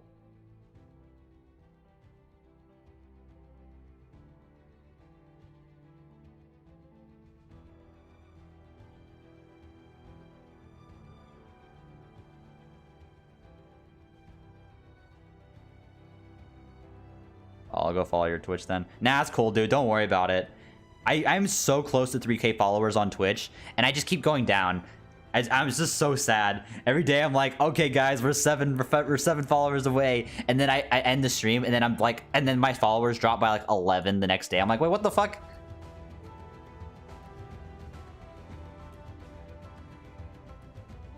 Why you go work for them, dude?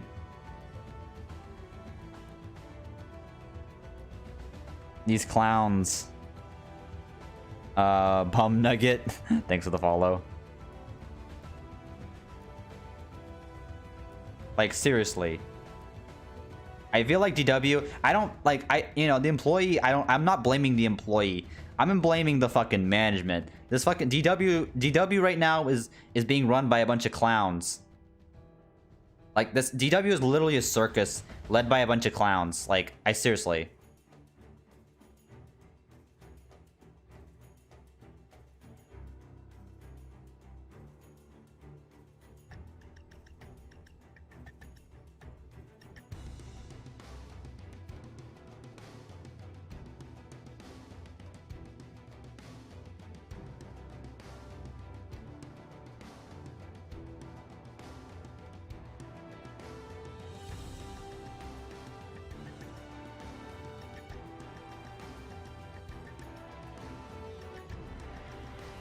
They don't like, honestly, like, if just compare like recent years compared to like 2016.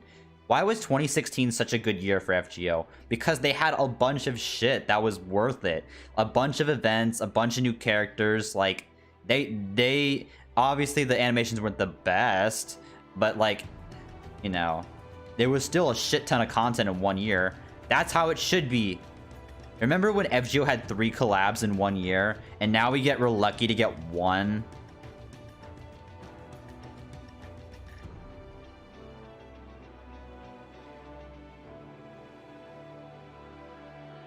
Sulov, thanks for the follow.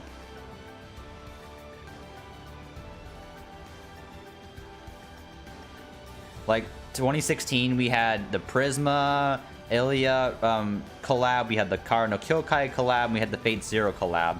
We had a summer event, we had a bunch of unique events. They tried a lot of different ideas. Some of them weren't good, like Journey to the West, but some of them were really good. Some others were actually enjoyable. And then we had a bunch of new story chapters. And then now we're just well, here you go. We wait 6 months for story chapter and no content. Mr. Fancy Pants, thanks for the follow. But we just live in a time right now where, like, DW just does not give a shit about the game, honestly.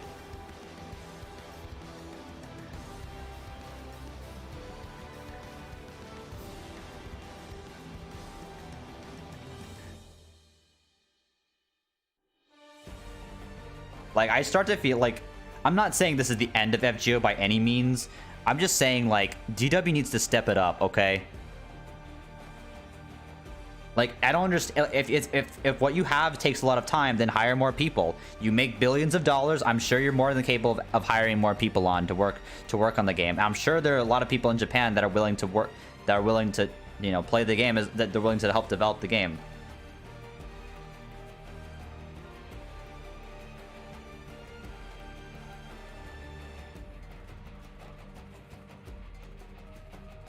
But this stuff is just like, I honestly don't think, honestly at the end of the day, I don't think 8 months for Lostbelt 4 was worth it.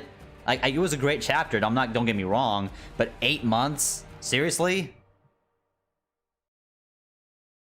Well, the virus made things slow down. Well, yes, but on the other hand, can you look at the end of 2019 and just see how dead content was after summer? We had Gilfest, we had a rerun. The only things that stood out from last year, after summer, where we had a rerun for Gilfest, we had a rerun for Halloween, we had Saber Wars 2, and we had Lostbelt and Christmas. That was it. But like, other gacha games aren't nearly as affected. It doesn't show. A lot of this stuff too, you can also develop. Like, it's not like it's impossible. They don't do any. They have to develop in the office. All this stuff could be done virtually. They can push code to a remote server. They could VP. They create they can have a VPN that they can connect to keep their connections can keep their connect network private to other people. Like, it's not that hard. A lot of the only thing that requires people to actually be in the office for is the voice actors and the sound people, and even then you can probably come up with some safe protocol for people to follow and still have content, like clean out the audio room, the sound room when someone's finished recording, or have everyone wipe down on equipment to make sure it's disinfected. Like, there are so many things you could do. There are countless different things they could have done. They could or even the simplest thing, they could just make better gachas for people to roll on. Or they can rerun events, like that stuff. Don't give us like a hunting quest.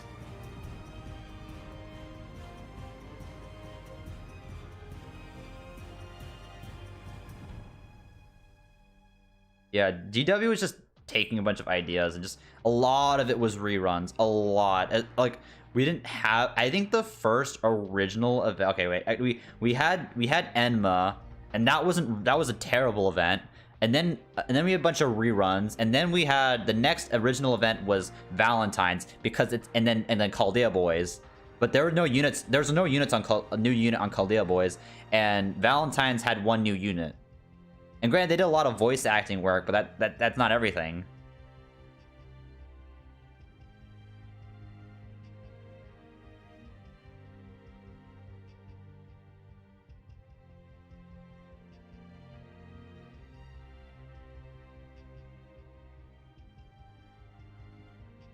Take a break in 2 years on A. Dude, you guys on NA are just gonna be sitting there. Like, hopefully they don't fall, like, they just like kind of skip a bunch of shit that JP did. But they probably won't.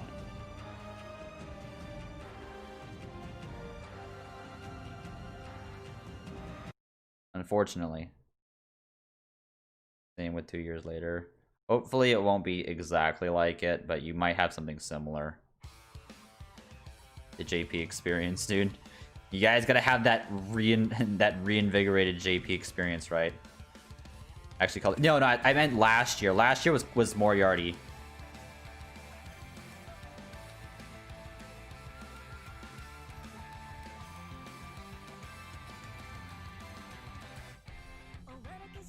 To be honest, this coming year would be a good chance for NA to catch up to JP. Lots of dead time. Honestly, I could see NA catching up with JP. I could actually see it happening if this continues. How was the combo event? Combo event was pretty good. Hey guys, you guys want the JP experience? At least you guys haven't had like dead time on NA too much, I guess. You guys had technically.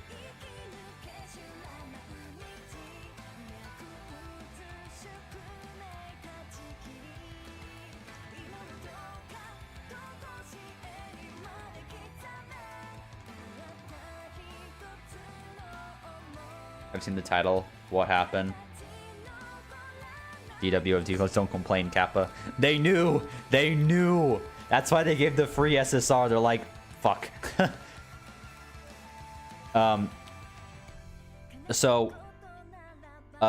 There's a... I'm not sure if you know what happened, but JP, but they added a new gacha, and this gacha is worse than the story gacha. It's worse than the class banner gacha. It is the ultimate bait gacha in existence. It is actually like a scam at some point. They're like, here's all these summer AoE servants. Too bad you'll get none of them, Keppa. Like, you won't even get one. Because none of them are on rate up. They're on the banner. They're just not on rate up. So the chances of you getting thick caster is the same chance you can get summer Umu. You can get summer narrow. Caster narrow.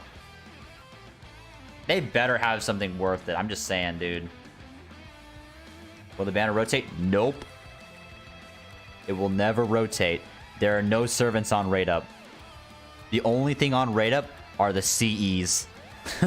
I'm not even kidding. The AoE banner, right? Yes. It is a scam. An actual scam. And then another dead week. They didn't say anything because they knew they were gonna get a bunch of hate on it. And so they put it last minute. They're like, hey guys, Hunting Quest. Because nobody cared about Hunting Quest. Yeah, the only thing on rate up are the CEs.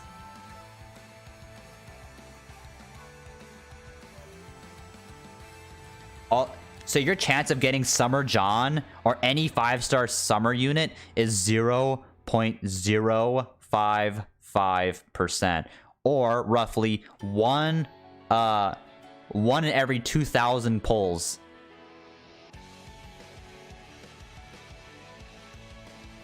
Or 1 in every 6,000 Saint Quartz, or 1 in every $3,000 on average.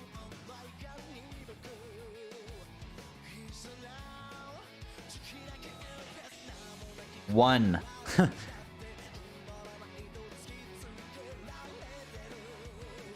It's probably gonna be Nemo. I don't want it to be Nemo, but it's probably Nemo. 1 in 6,000 Saint Quartz. Sounds like good odds.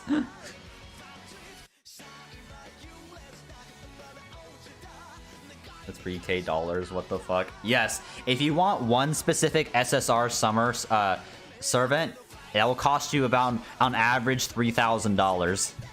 I will show you how much of a scam it is. Most people think it's like, oh look, it's summer servants. They're all on rate up. Nope. None of them are on rate up. Do you see this? All it says right here on this left chart is AoE Noble Phantasm servants only. Will appear. And the right side says summer 2016 to 2018 limited craft essence rate up. I'm not even kidding. So they show all these nice summer servants. None of them are on rate up. You look at the actual details of the gacha. They show off all of these summer servants, but none of them are on rate up. You know, it's a lie. Pick up craft essence. So here's all the craft essences that are on rate up. So you have 0.6 chance of getting a 5-star craft essence of your choice. So worse than rate up. Worse than a rate up servant. And then, not even that. Here's all the here are the servants. Notice how all of the servants are the same. Here's Arjuna right here with the... This is Arjuna right here. Here's John. Here's Arjuna. 0.055. Here is John. 0.055. I mean, effect. They're the old... It's just the old summer seas. None of them are that good.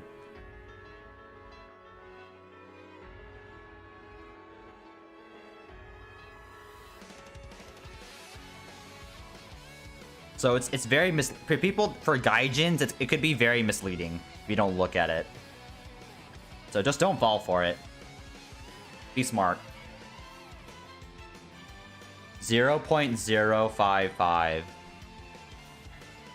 Let's see. 1 divided by okay, wait. 0.055.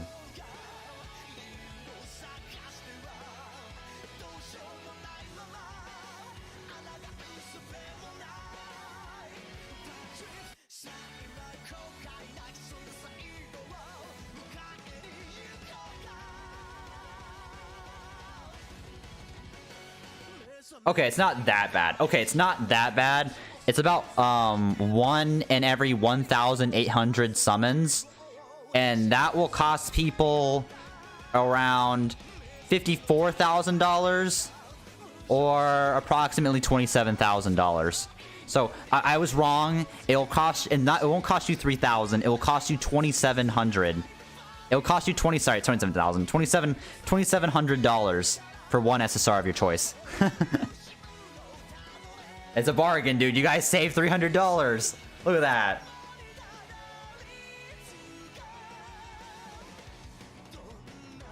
Can you tell us the C's of X? I mean, like, the only one that's good is like Knight of Marines, and you can look it up. It's like 50% quick up, like it's like 50% not 50% quick up, 50% NP up and like quick up, quick you know, Knights of Marines is good, but it's not worth a 0.6% chance, dude. There are better Cs right now, by the way. A CE that power creeps Knights of Marines, in my opinion, the free one is the fucking Christmas one. That'll come back this year, and it's free. So don't go for it. Knights of Marines is not worth your fucking wallet, especially when there's a better CE and it's free. For quick.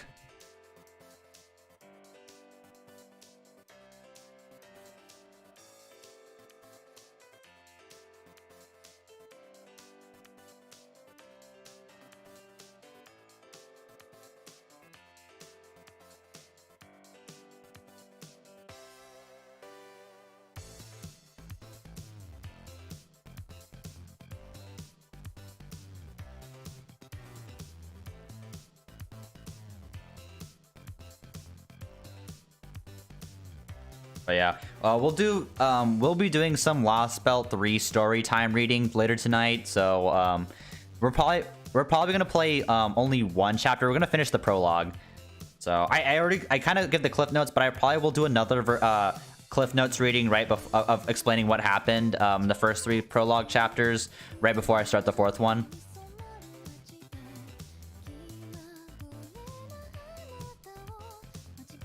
But Lostbelt 3 pretty much starts off right where Lostbelt 2 left off, minus like a quick monologue from David Bluebook, who's now on his way towards Nevada, where the last satellite images were made. Like where the last satellite to get information, apparently.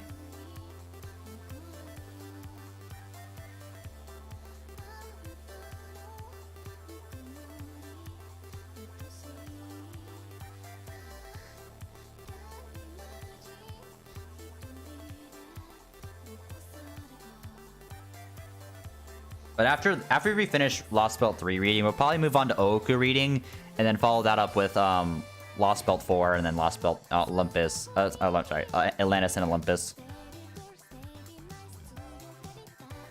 But yeah, Lostbelt 5 is big. Lostbelt 5, each half is longer than any of the Lostbelts before it. Oh, they skipped the rest. I have the text dialogue though, so we'll still have it. I'll still have it to read because I have it done on this account, so I can still read it. The event for Ooku. Oof. Dude, part of me really wants to pull on the fucking banner for a copy of John Archer. Should I roll on that banner, Keppa? I just told everyone not to roll, or else they get scammed. But do you think I should roll for for John, Keppa? Nah, don't.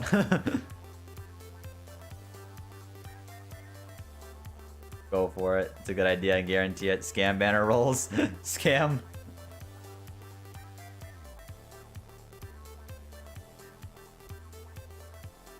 Ask Tom. Oh my god, dude.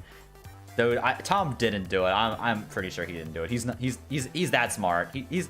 Come on, Tom. Please. At least you have a brain, right? Roll twice.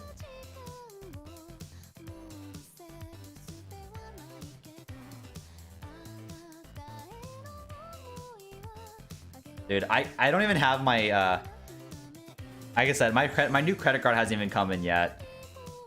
I had to get a new number because someone tried to place a fraudulent purchase on my card.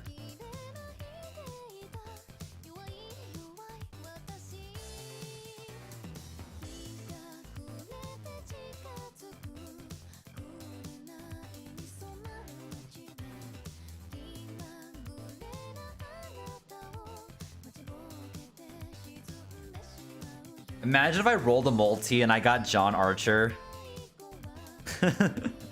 Easy clap. I just kind of want one John Archer to make my farming a little bit easier using her, but I'll wait. It's not worth it right now.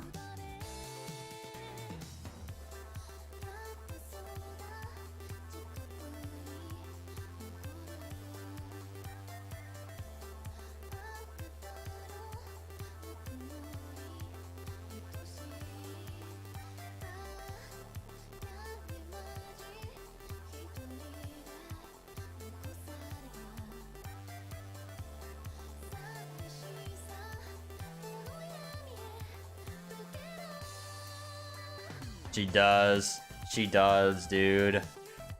I want another copy of John Archer. I already have one. I want a second copy.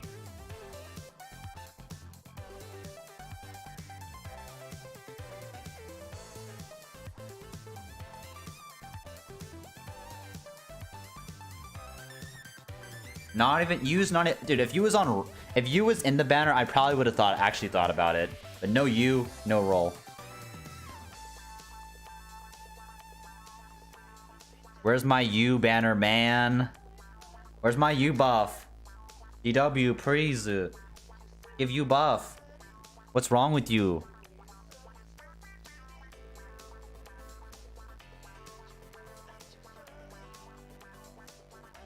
Make you great again.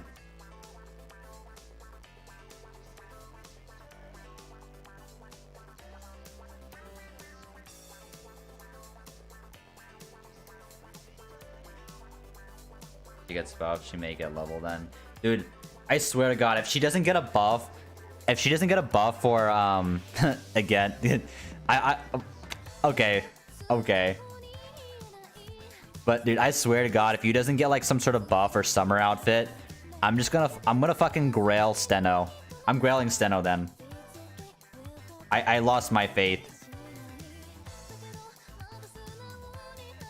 I lost my faith in this game. And then Steno's getting grailed 100, boys. I have exactly 7 grails, and Steno's getting grailed.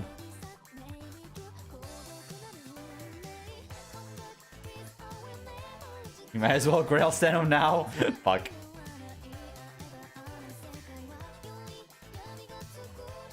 Dude, Steno will be my new profile pick.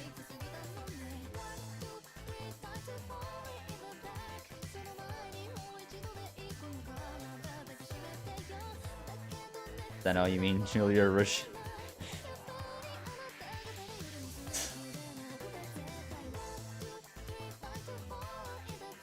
Not Jason, dude. Steno, Jason's. Dude, I like my snacks. Okay, I cannot deny the snack. One does not refuse the snack. Grail Juliet soon. You'll see these fucking Steno comps, and be like, whoa, broken, Steno broken. I changed my mind. I will actually bring the fucking the charm meme team. I will actually bring the charm meme team, bros. You doubt me? I will get every single one. Like I will get all of them like pretty much to a team, and that'll be my new comps. Charm lock.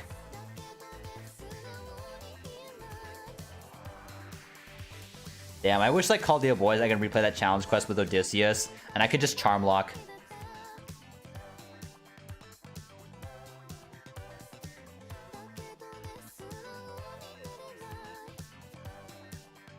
There's nothing you can ever do to make me think Steno was good. Dude, haven't you heard? Steno is broken, okay? Big brain Steno play. Dude, you guys ever seen the double Merlin Steno comp? Look at that crit.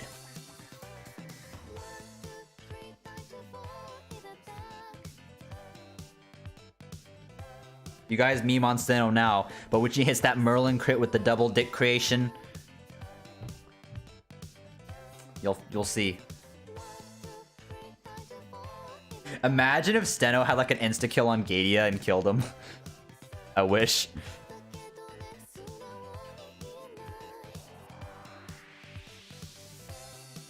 I'm not even sure if it's even possible. Primordial rune. Dude, you have to use one Steno's one Buster card at the double Merlin.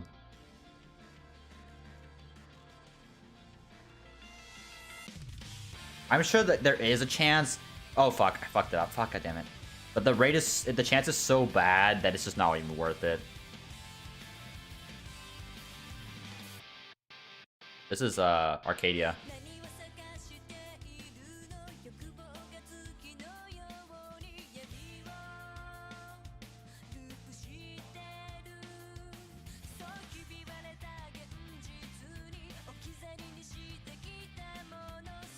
They should make like they keep buffing Steno. They need to make her relevant. They need to make her relevant to FGO again. Especially why couldn't they just give her an animation update now? Like I don't understand why they have to wait.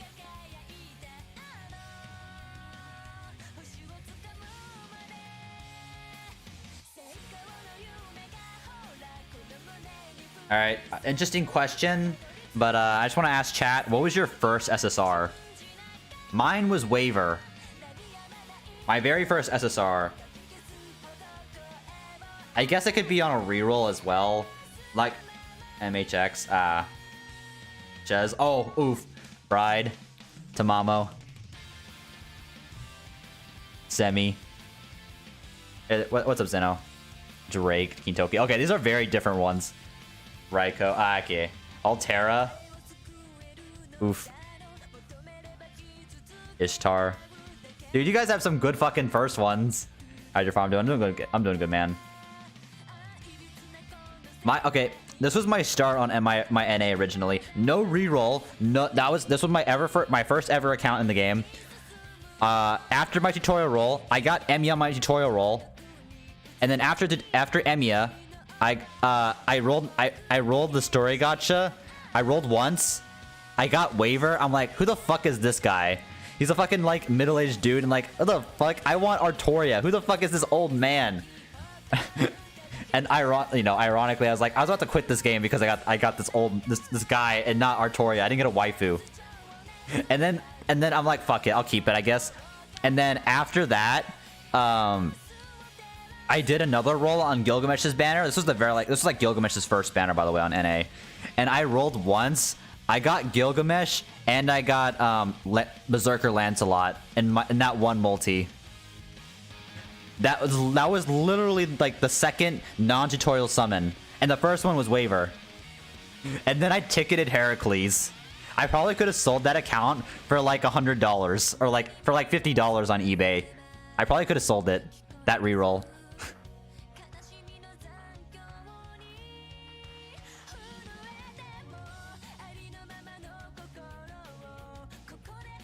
That was actually the nuts.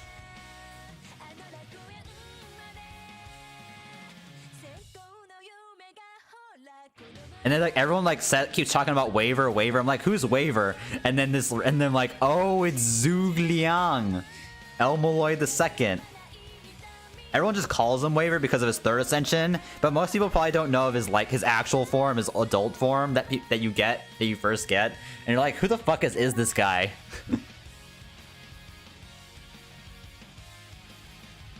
Salt or more, dude. You got Salt on a reroll? What? Dude, I know someone who had waiver, who pulled, who pulled, I mean, it wasn't that hard back then, but someone had Nero before Nero Fest, on the very first Nero Fest. First Orion, second waiver. My first is Drake. Saber, Shiki, Karna. I mean, I'm seeing a lot of different results. And just really interesting hearing what you guys got. What was your very... I mean, it's fun to talk about that stuff, you know. Who was your very first SSR? Okay, different question. I'm afraid to ask this because they'll probably bring back some bad memories with people. First GSSR servant. Mine was Shisho. This was on JP during the 2nd anniversary when I originally started to play JP. My first NA one was Aussie. Tamamo. Okay.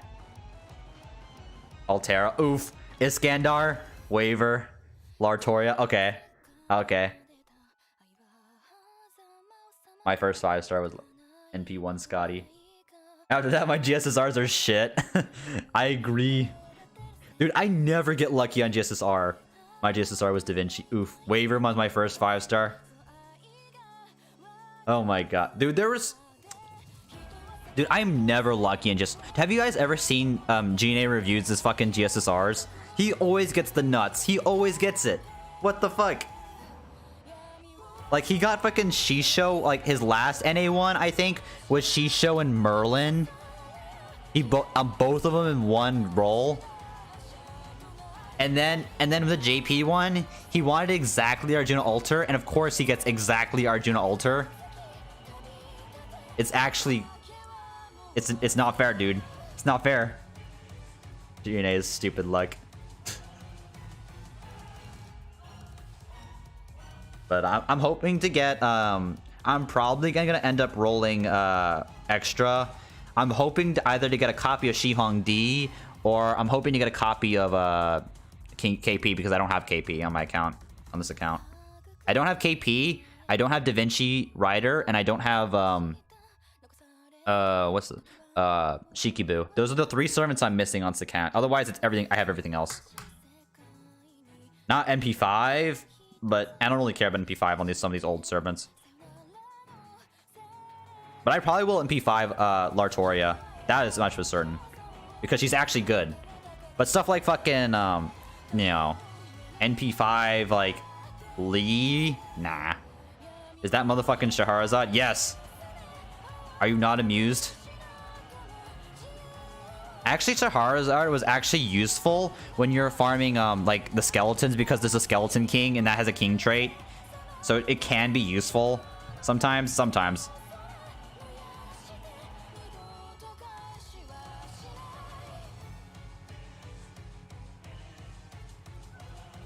Oh wait.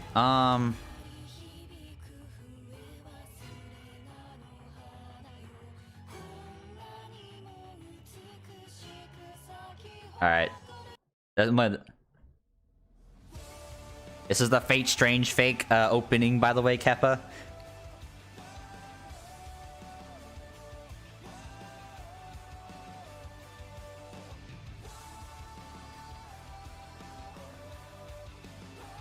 So, when's the next volume of Strange Fake, by the way? Cap.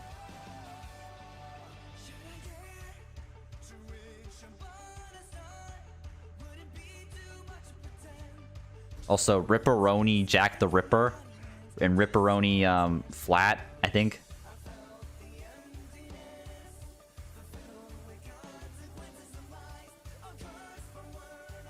Rib JP. I think Flat was the first one to die. Well, I don't think she's dead, but...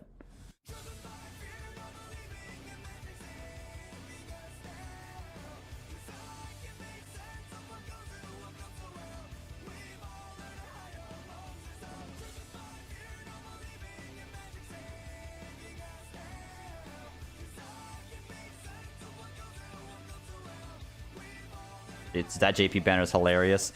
Dude.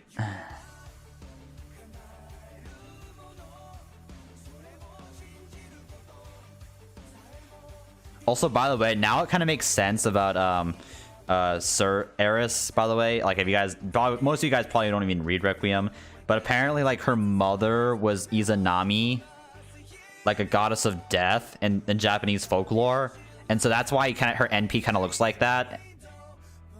And she has like servant capabilities pretty much.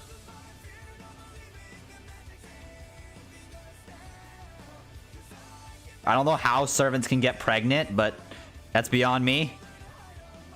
Nasu lore, I guess, quote unquote.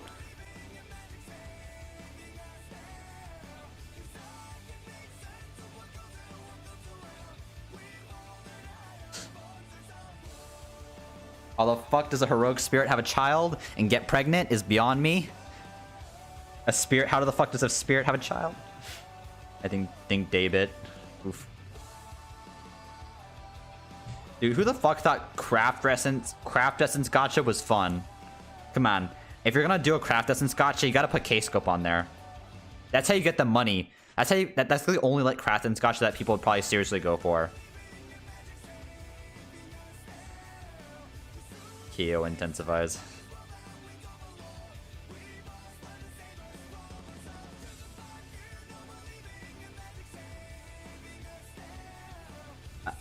Also, people like shit on Alex. I'm pretty sure people would like probably shit on Alexander Dumas, but honestly, I think like Alexander Dumas could actually be like a fucking really good servant. Like, not necessarily for fighting, but like Shakespeare, like could make people really OP weapons and stuff like that.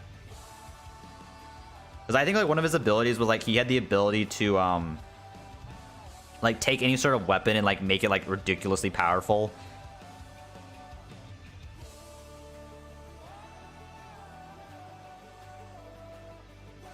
See you guys, thanks for the follow. But yeah, for most of you who don't know who the hell Alexander Dumas is the author of various very famous books, such as The Three Musketeers and The Count of Monte Cristo. In other words, Edmond Dantes' creator, the Count of Monte Cristo's creator. But he was also like an architect, I believe. Like they also like have him like, as like an architect, and that's why you can like form weapons and stuff like that. He's like noble phantasm, pseudo noble phantasm weapons, pretty much. Like very underrated servant, I think. And so technically his like, master's the one that fights, actually, not him. Because he's making the weapons for his master, if I recall correctly. I just think it'd be very funny of a reaction between him. Like, how would Dumas react to seeing his own, like, creation as a servant? You know, seeing... I think also the Three Musketeers could be an FGO, and I think that'd make a very interesting character. Like, each of them has, like, a skill. And that would be a very interesting design, or, like, how that would work. I think that could be some very intuitive design. Kind of like how maybe more of like a better Anne Bonny, more like a Dioscuri type of thing. You know, they have skills that orient around like the three of them in like unity. Maybe some cool mechanics for them. I think the Three Musketeers could be a very interesting design though. Easy reaction would be like, what the fuck? Basically Francis seeing Dante. Yeah.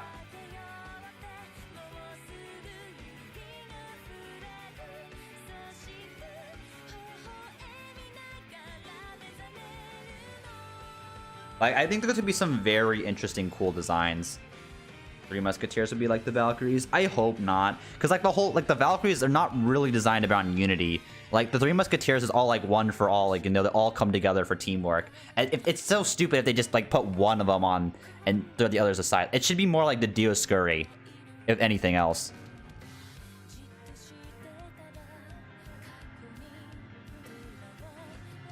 I think that could make some very interesting design and very creative plays by players.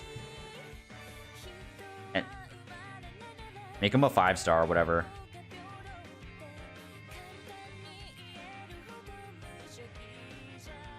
Is that literally bodied Crow and Prisma? Golem guy. Oh, Avisabron? Or Vikabron?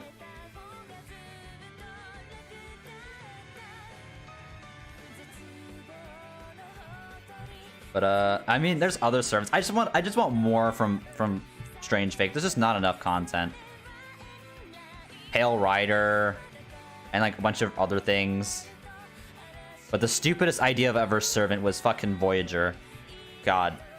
Yes, he is now a fucking ship. Spaceship. Because why not?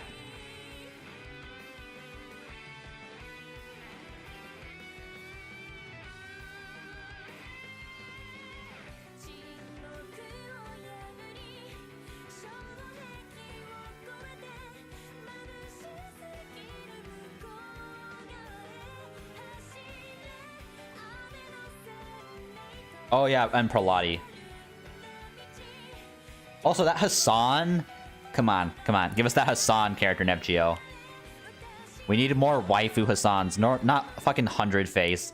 Nobody likes 100 face and her fucking abs. At least I don't. It just turns me off. I'm like, ugh. Just creepy.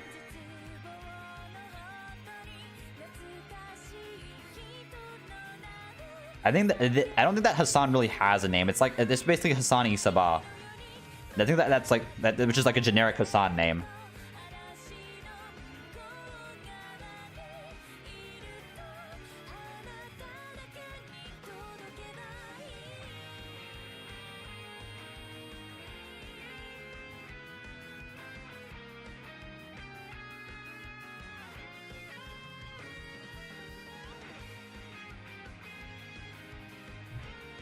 Or I think they're all named that, right? I don't know, dude. Yeah, okay, whatever. Okay, I see, I don't know my Hassan lore. I don't know the Hassan lore. I'm sorry.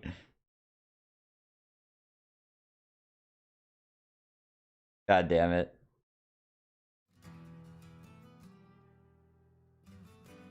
Guda Guda.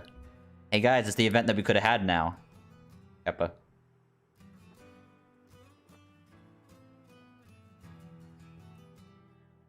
You know what's funny is that even without this pandemic whole situation, I kind of think that the schedule be pretty much the same for JP. I just kind of think that the whole pandemic is giving people an excuse to say, oh, GW doesn't have to do that much work. But this was like the whole plan the entire time. To bait people.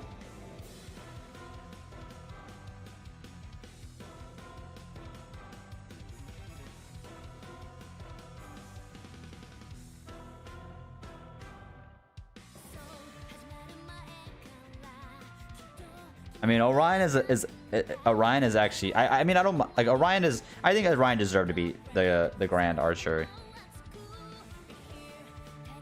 I think that's fine.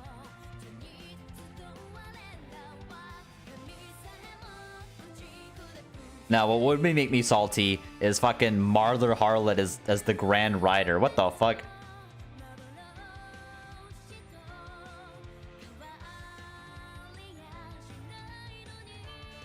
How many times did you just say Orion? Should be Noah. Noah's ship. Noah's Ark.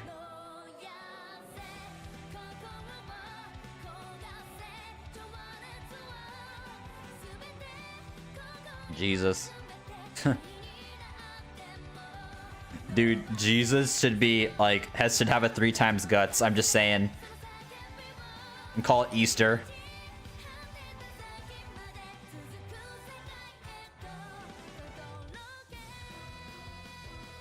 Easter EX.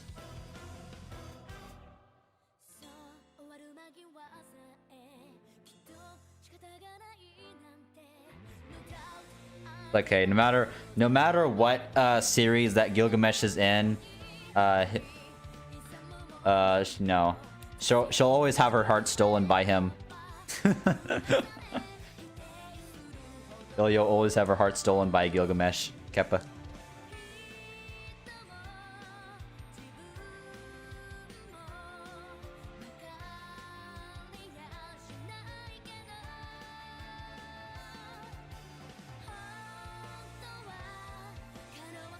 Jesus altar.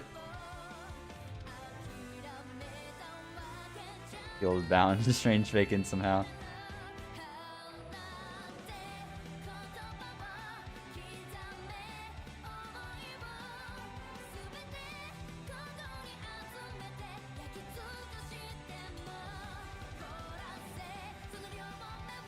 No, NA has thick caster.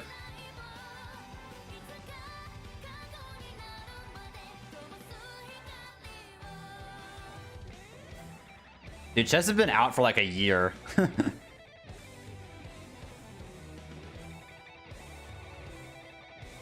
On NA.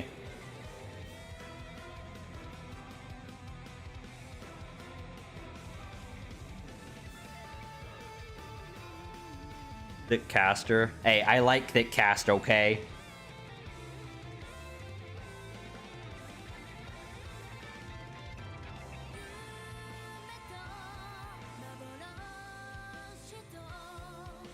They have fucking David. Why can't they put Jesus in?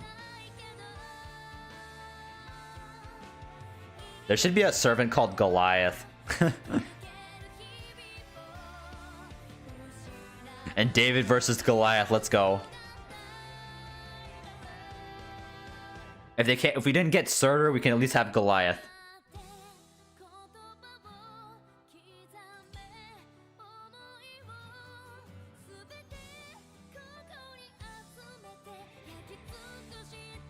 I don't think we're ever gonna see. Yeah, we won't ever see Jesus. Much like we're not gonna see Hitler, or Al Capone, or Pol Pot. Very, you know, very recent like people like that. No Stalin either. No memes.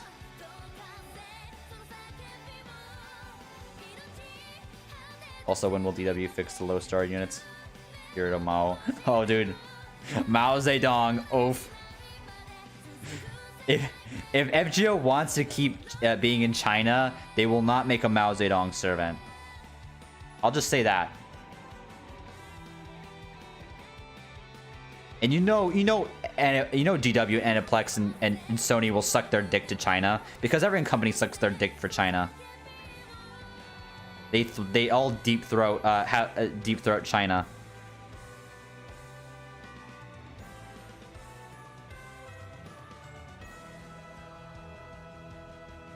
Because China's like, look up at 2 billion people.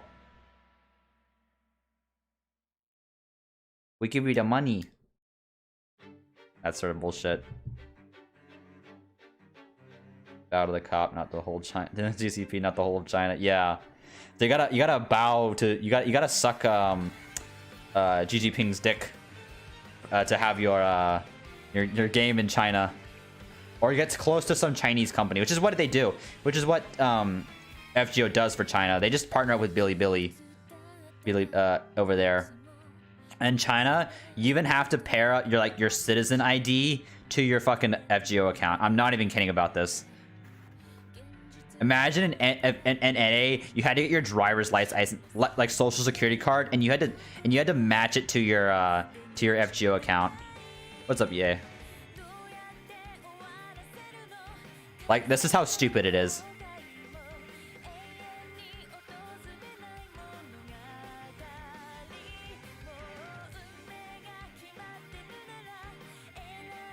China, the Chinese server requires that everyone take their account and match their real state ID to it.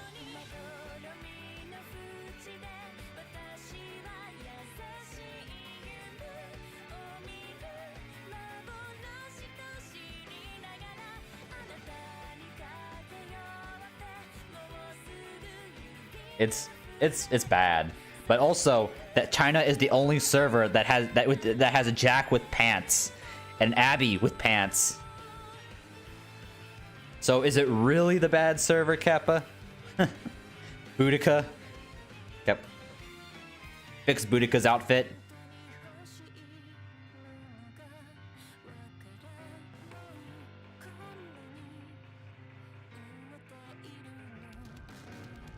Dude, fucking, God, like, David is such an enigma. What's a biggie? Haven't seen that. Look up FGO China. You can actually wait. It's probably on the wiki. Jack FGO. I'll see if I can find it real quick. It should be in here, maybe. Damn it, it's not in here.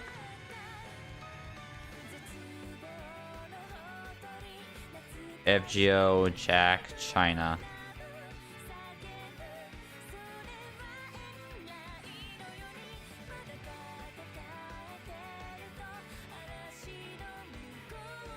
I'm not even kidding, by the way. This is what the Chinese version of Fate, the Chinese version of Jack looks like.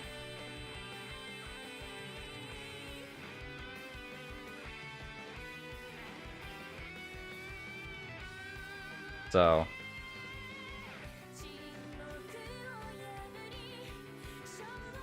And then here's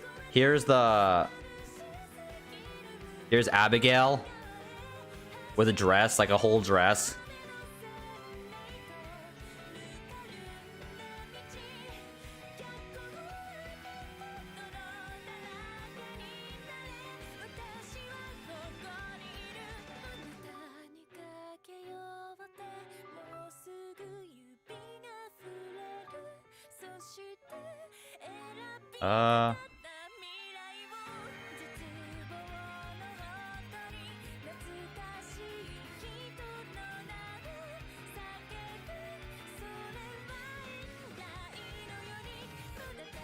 Oh wait, there it is.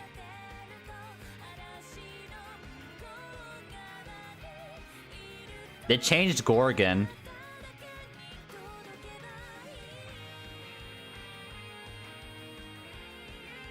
And now Raiko has this thing over her boobs, this like love scarf, and they cover up Shuten. They cover up like with this whole like big cloth, and so you can see like they fucking cover like her tits and shit like that. There's more. There should be more. Oh fuck.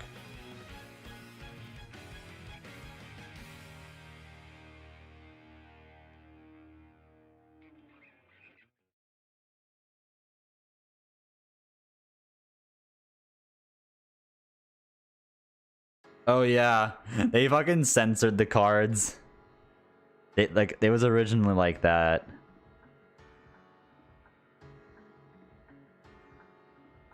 Here's new Boudica, old Boudica, new Boudica.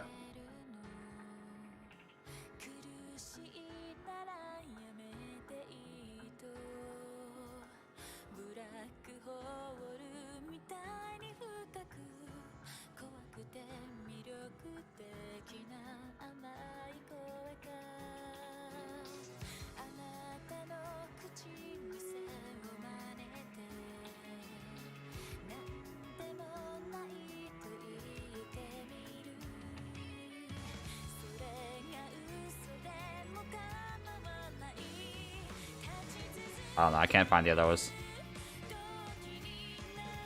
I can't find the other ones. It's hard finding those resources, but that's pretty much like the summary of them. Because nobody fucking plays China.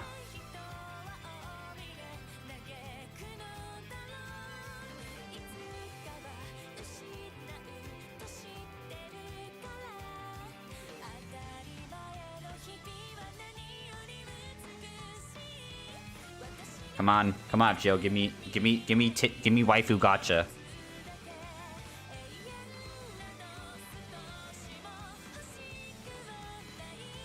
Yes, it still exists.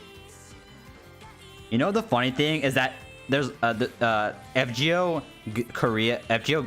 Korea version is run by the same company that did a 7 Deadly Sins for global, Netmarble, and they're a fucking scumbag company, guys.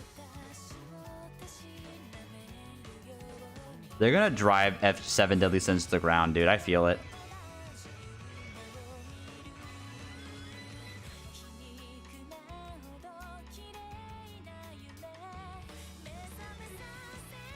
Yes, the same company that had a bunch of stuff going on, like they already did. The Jai aren't real though. Boudica, Matahari, other ones being censored in China, nothing more. Are you sure? I totally thought like Abby and Jack were being censored.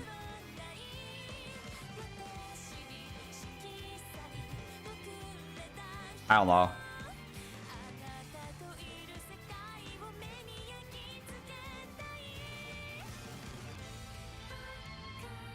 Shootin' FGO.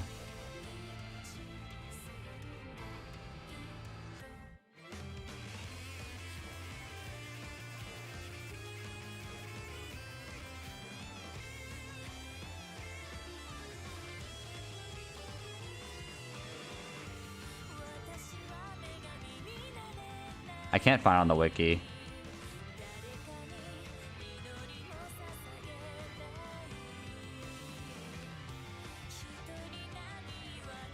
I'd assume China would censor it though.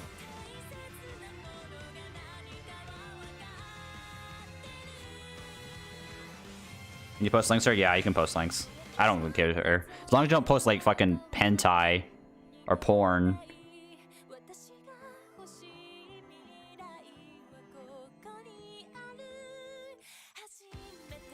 Oh, damn. Rip? Okay, never mind. But nothing changed. Ah.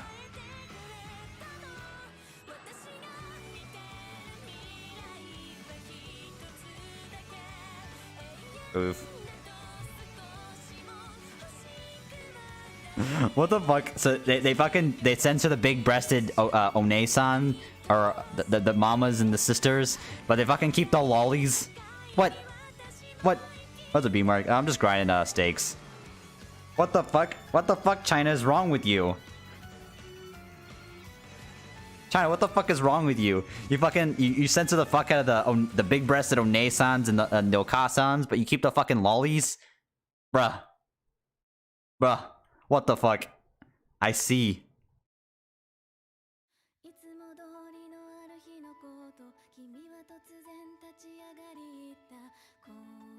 They're like, there's nothing to see. What the fuck is wrong with you, China?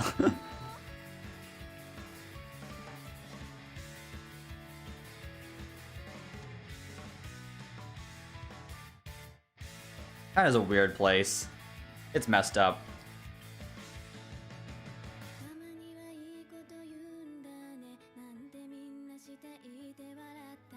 It's also China's also a very big safe haven for cyber criminals. Because they're protected, you know. It's not like DW can go and, oh, you violated our DMCA clause. And then China's like, so? And your point? Because they can't, DW can't really do much. Because they have to have someone enforce it. And if so, no one enforces these hackers, you know, well. That's why, like, when you saw those leaks regarding, like, Nightingale and Lostbelt and the Odysseus leaks and then Olympus leaks, it was all from China. All these hackers from China, because they don't get punished. You know, if someone did that in the United States, they could get DMCA'd and taken to court, and they could get sued. But in China, nah. What actually ended up happening with those is that the most likely scenario is that what a buddy of mine told me is that they got access to a beta server on DW's network, and they stole and they copied all the assets onto their computer.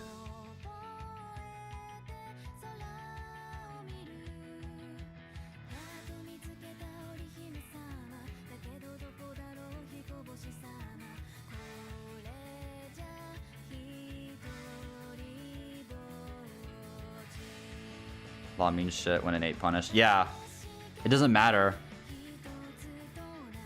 Like these, you know, people can can pirate all they want in China and they don't get anything bad for it. There's no DMCA because what do? Go to the Chinese government?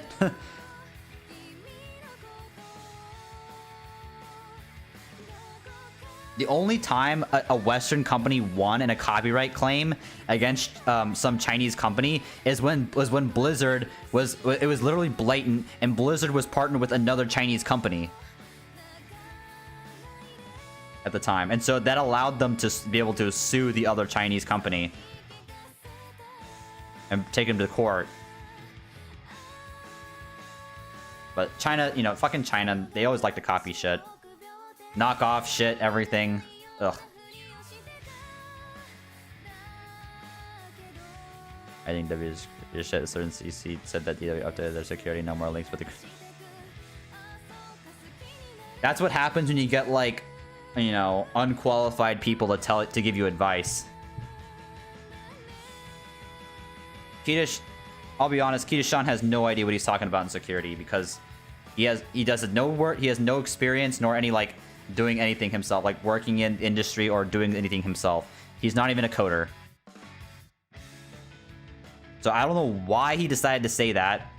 Nothing is secure. Nothing is 100% secure. There always is some way. And honestly, the weakest element in most of these like security change is the person element. It's called social engineering.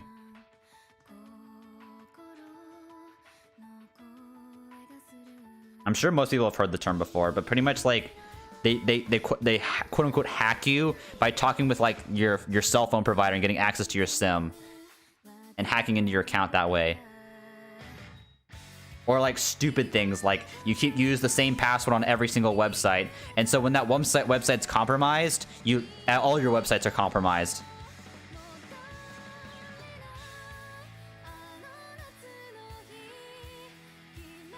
Like it would have been different if Kita-shan worked in industry as like as a security researcher or as a security professional and said no more leaks.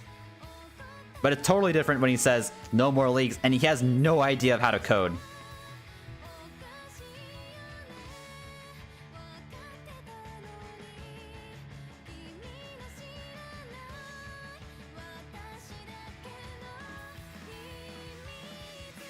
That video is still up on his channel, by the way.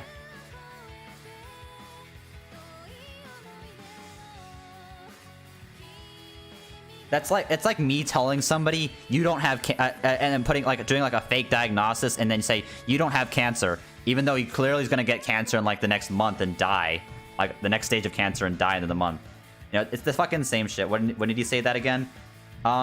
It was when this was when like I think December-ish, but like you should just look up on YouTube no more leaks, like Kita-shan no more leaks. But this was when like they had like security for database security, and this was when a lot of the leaks were happening. Yeah, around December, I feel like. It was around December. Like, you don't think that people like had other assets that they stole? Lol.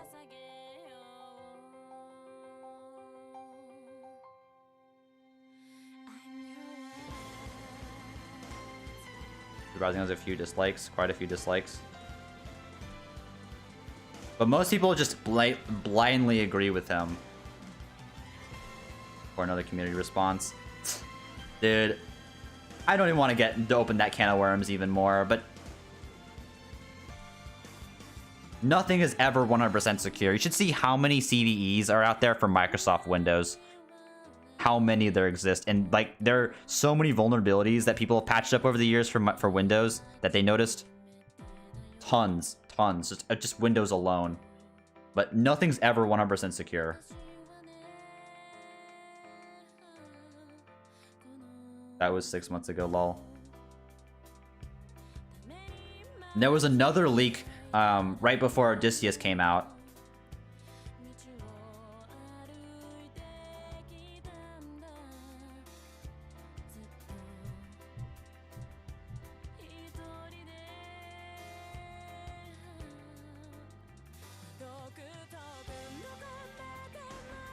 Like, literally, there was, like, a battle between Xbox and this one hacker the entire lifetime of the Xbox 360 on be able to run, like, their own custom code. Like, their own, like, to pirate. Like, you should be... it's actually quite astonishing, like, how far the pirating community is. And these, like, in consoles, like, to try to pirate... Xbox games, and like they found out in security, Microsoft comes out with a workaround, and then the hackers come up with their own workaround to Microsoft's workaround, and then the cycle just keeps going and going and going and going until the end of the site, until Microsoft says, fuck it, we have a new console coming out, we're giving up on the system. Nothing's ever secure.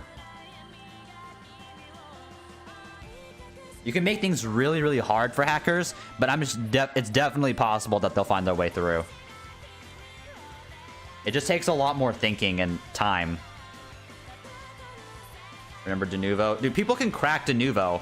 It only stops them. It only stocks crackers for like a week or two.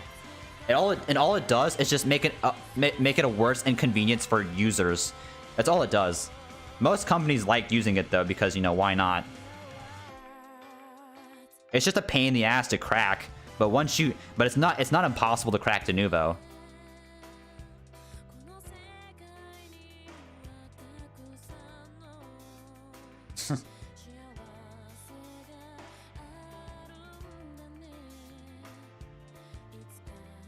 But yeah, I mean, I wouldn't sell you something if I wasn't an expert in it. Like, I wouldn't give you advice in something unless I felt like I knew what it was, or like if I knew a lot about the subject. But I'm not gonna tell someone, you know, you don't have cancer only to debate them and say no, you don't have cancer after they go through like chemo.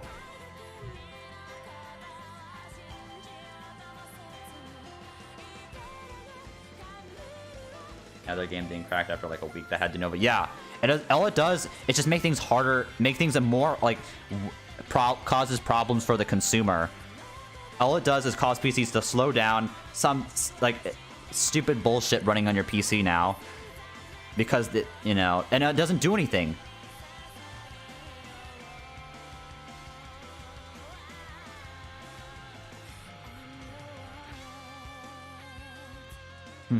NP2BB.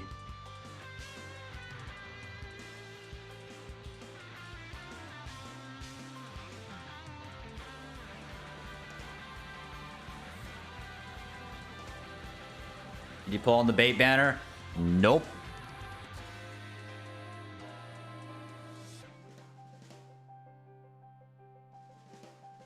Honestly, okay, here's the funniest story in like console hacking history. So you know Nintendo actually paid hackers bounties to find bugs in the 3DS.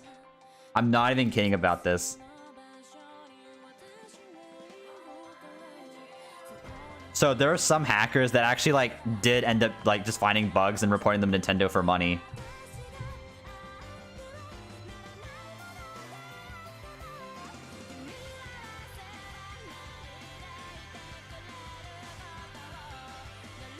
So that it was the hacker community versus the hacker community versus Nintendo.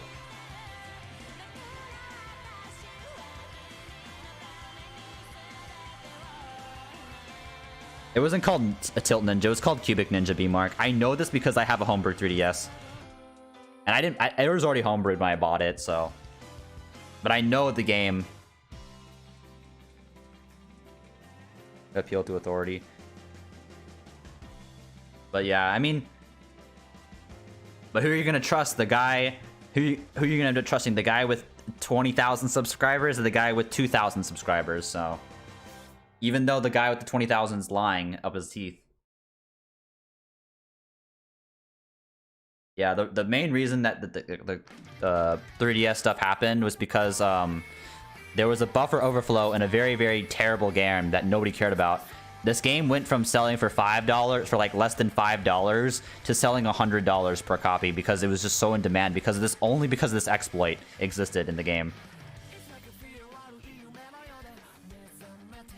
You could see how like supply and demand, motherfucker. The game was no longer in print and it was worth worth less than almost nothing, and then now that the value just skyrocketed because people saw like how there was a huge demand because of this exploit.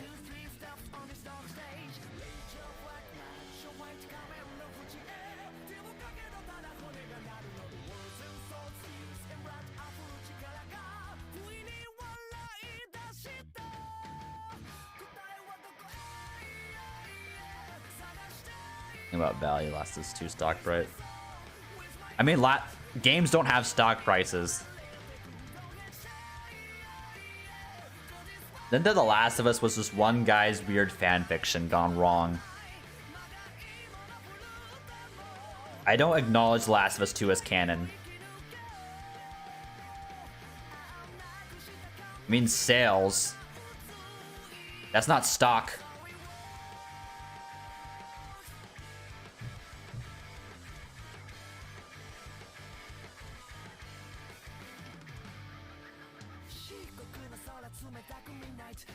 I'm just saying, like a stock is like an investment in a company. And I don't think Naughty Dog is like a publicly traded company. I don't know. I think they're owned by Sony at this point, pretty much.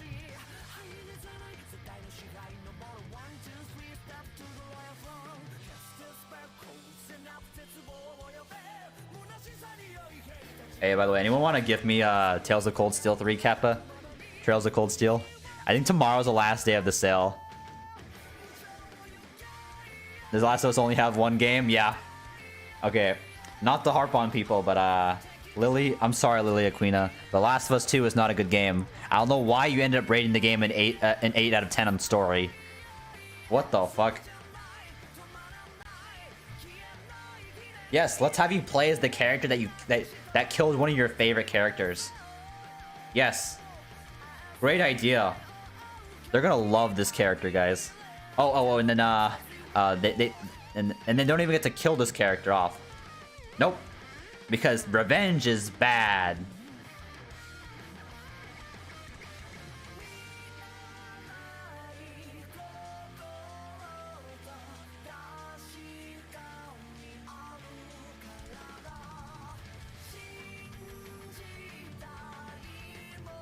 Are you resting the Summer Welfare? Summer Welfare is going to be Steno.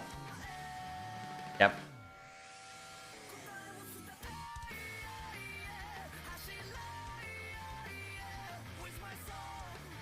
Dude, Summer Steno PogChamp. You guys don't see the greatness in her. Summer Steno. Dude. Oh my god. The god... dude, some people need to make some... Honestly, some people need to make, like, Olympus memes with Kratos and, like, FGO. like... Oh my god, it'd be kind of funny.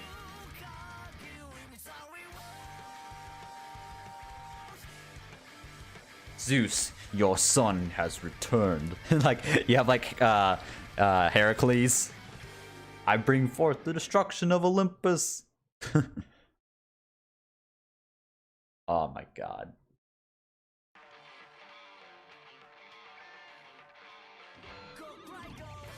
Fuck Steno. Hey. Don't you make fun of Steno, okay?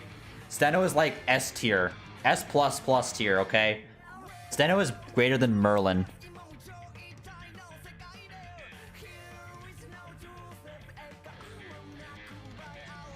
Honestly, like, Kratos is definitely way more powerful than Heracles. 13 lives, no problem. Punch his face in 3 times. Easy.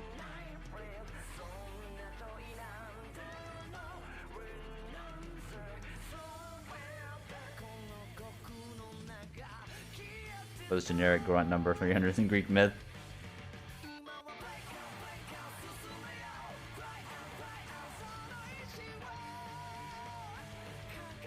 I mean, technically, Kratos would be like considered a divine servant because he's the new god of war.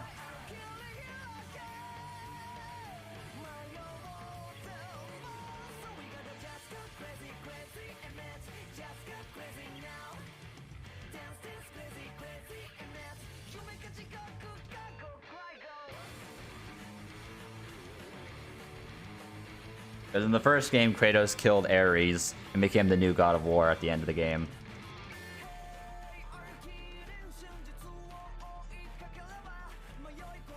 Except Apollo.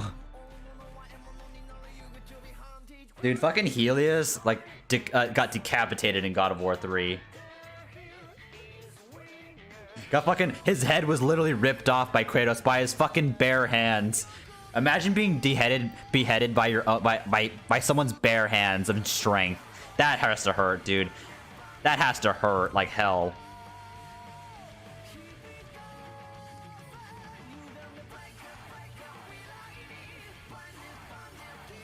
And yeah, use it as a lantern. Yep.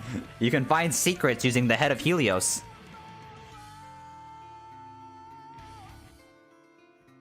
Dude, Kratos is a fucking Chad as well, okay? Alive and shining. Yeah.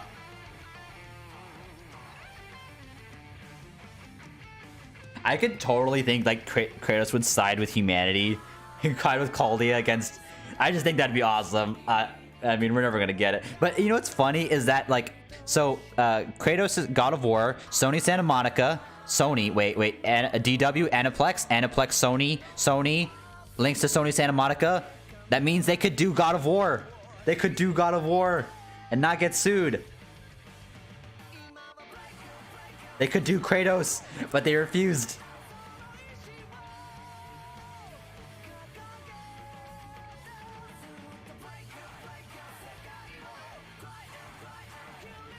There's a reason the thing was considered humane.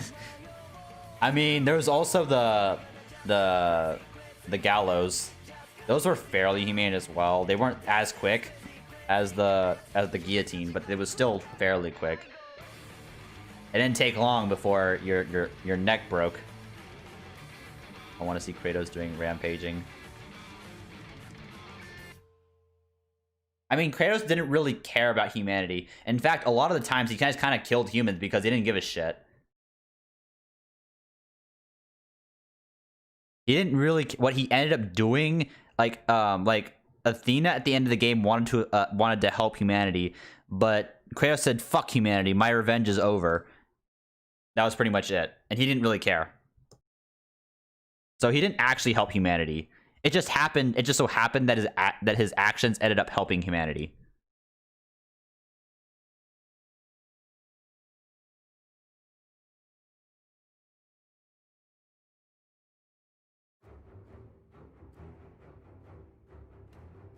Rage of Sparta.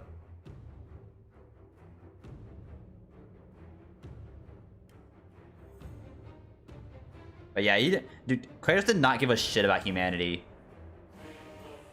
All he cared about was getting his revenge. And, like, in fact, there are many reasons, like, especially in the God of War games, so he just kills off people because he doesn't care. Many different people. Like, in the very first game, he's just like, fuck the ship captain, and he dies. And then they meme on him, like, when Kratos gets sent to the underworld, like, they actually bring him back in, the same captain, and you throw him down into into the river Styx. What about his Spartans? I mean, I feel like during the games, like, his backstory, he did somewhat care about his family, but, like, the whole point was that he was so blinded by rage, he didn't really care about anyone else.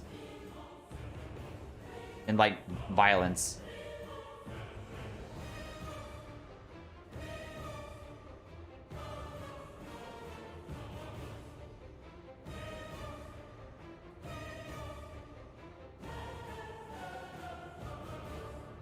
Nothing really Kratos did really helped humanity. In fact, it kind of made it worse. Because every time he killed a god, it pretty much affected the entire world. Like, like destroying the sea, destroying, like, the underworld. Like, everything was ruined due to Kratos. So he didn't really help humanity in Fall. Actually, he made it worse.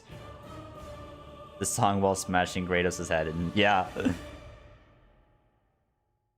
Exactly.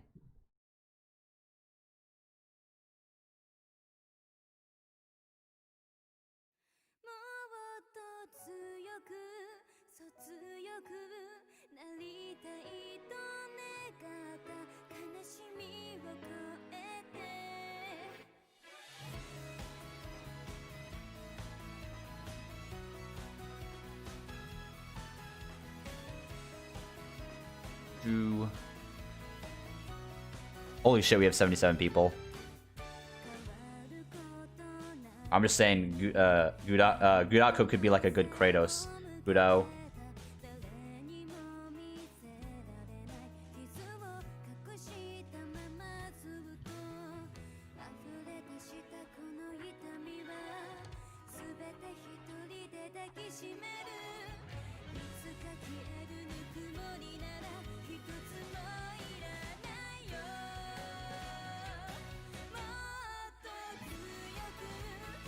No. In the first game, he killed his daughter and he was blinded by rage. He was so blinded by, like, violence and rage that he ended up killing his own daughter and wife. And by doing that, he ended up cursing. An oracle cursed him by forcing him to wear the ashes of his wife and daughter. That's why it's called the Ghost of Sparta.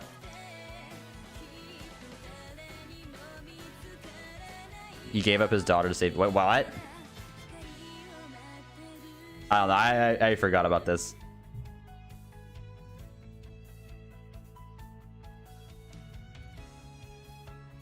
How did DW get scammed by DW? Wait, what? Oh my god. I'm not gonna go into too much details about it anymore, but just look at the gacha. You'll know. You'll know what I'm talking about.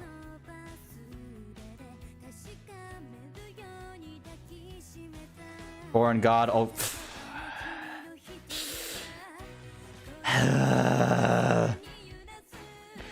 Why? Why'd you have to put that in your name?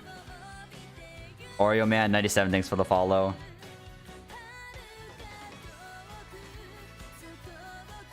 God damn it, that name, dude.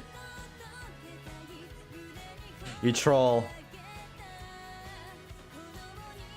Double Frost, thanks for the follow. I think it's just such a waste that we have all these Greek gods and then you don't get any servants out of them.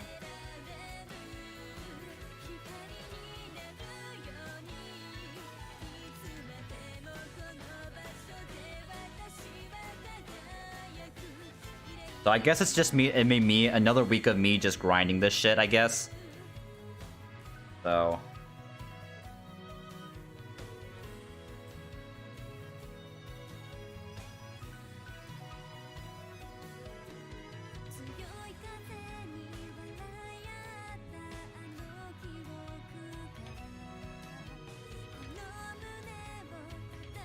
What? What? Ah, I see. Honako's online now.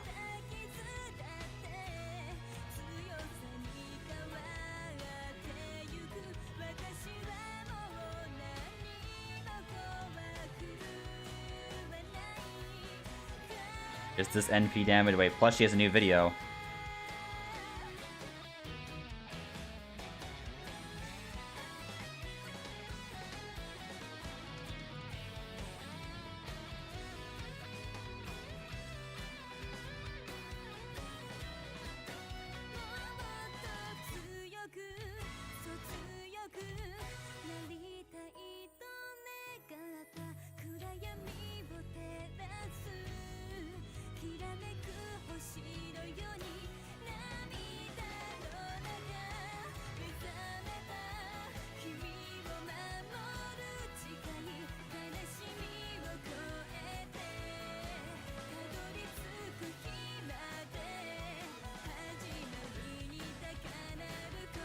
DW is trying to make do with the situation, at least have some empathy.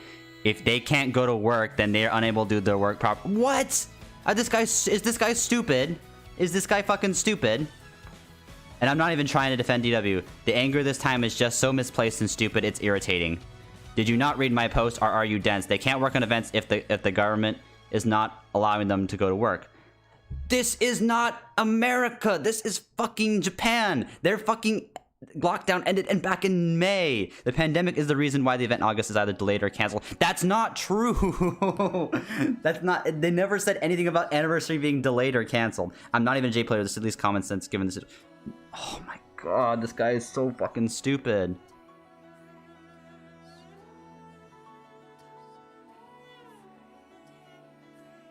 What?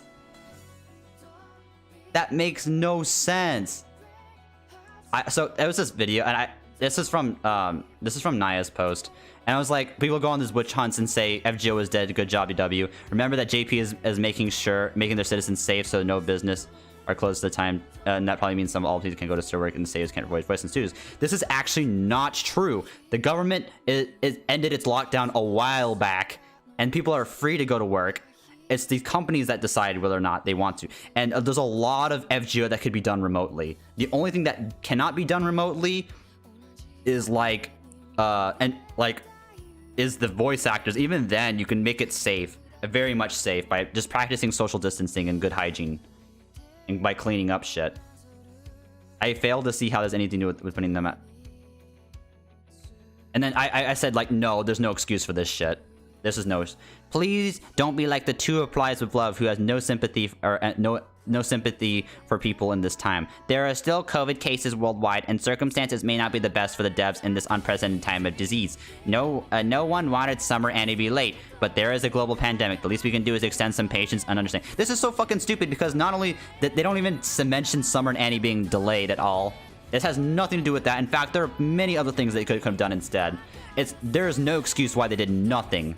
Nothing. Not even main interludes. No, like half AP stuff. No, nothing.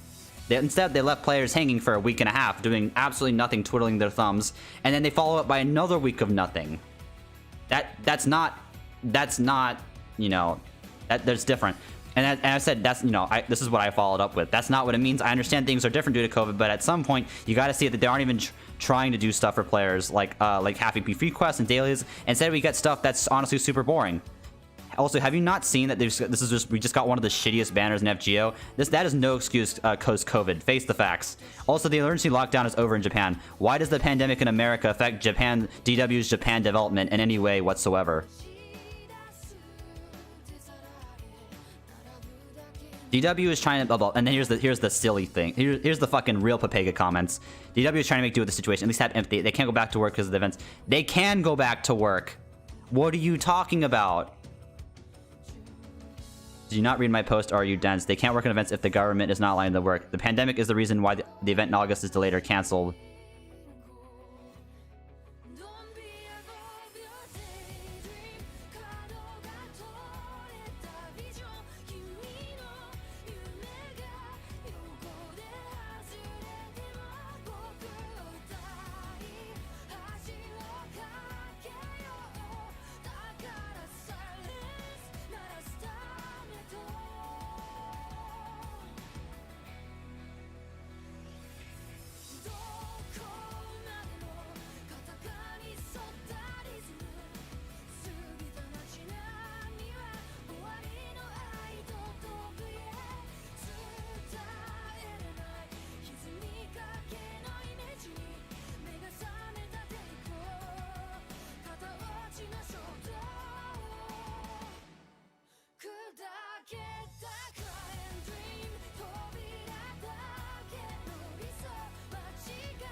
Are you legit trying to argue with someone on YouTube comment section? Yeah, I know.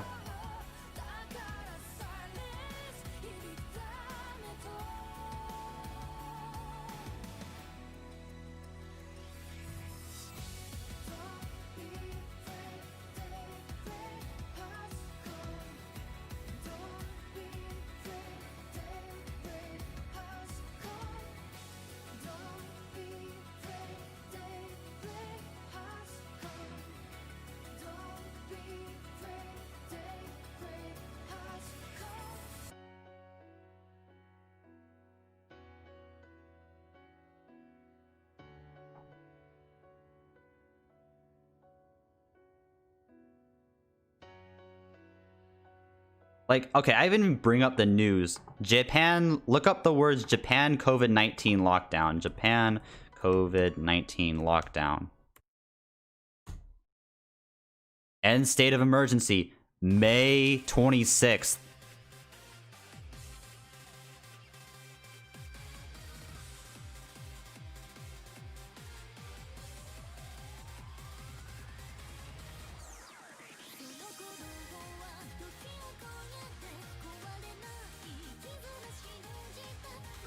They canceled Tokyo Dome.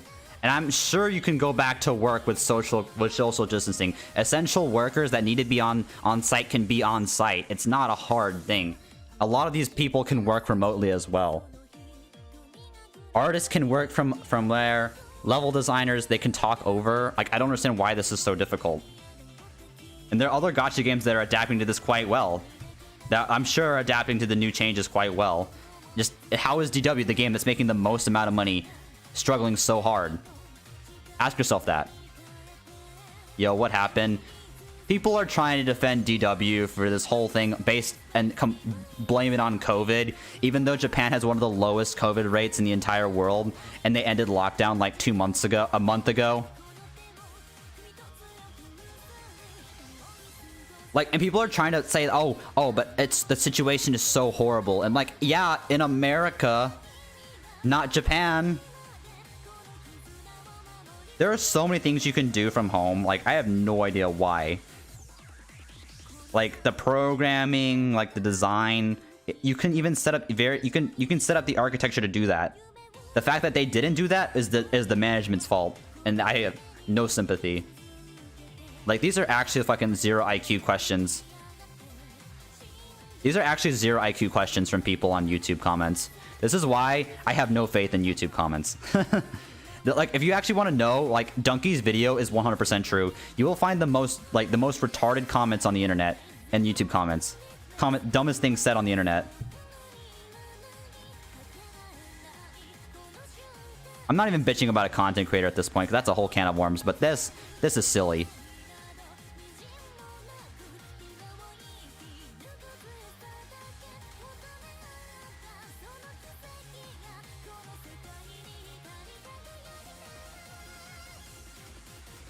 You can still be safe and do work at DW. I don't understand why it's taking so long. And okay, it's fine. No new content, fine. You want to go with that route? Okay, main interludes, reruns, half AP dailies, download campaigns. There is so much stuff you can actually do instead. It doesn't have to be a new event. The fact that this stuff wasn't even considered is because DW is lazy as fuck.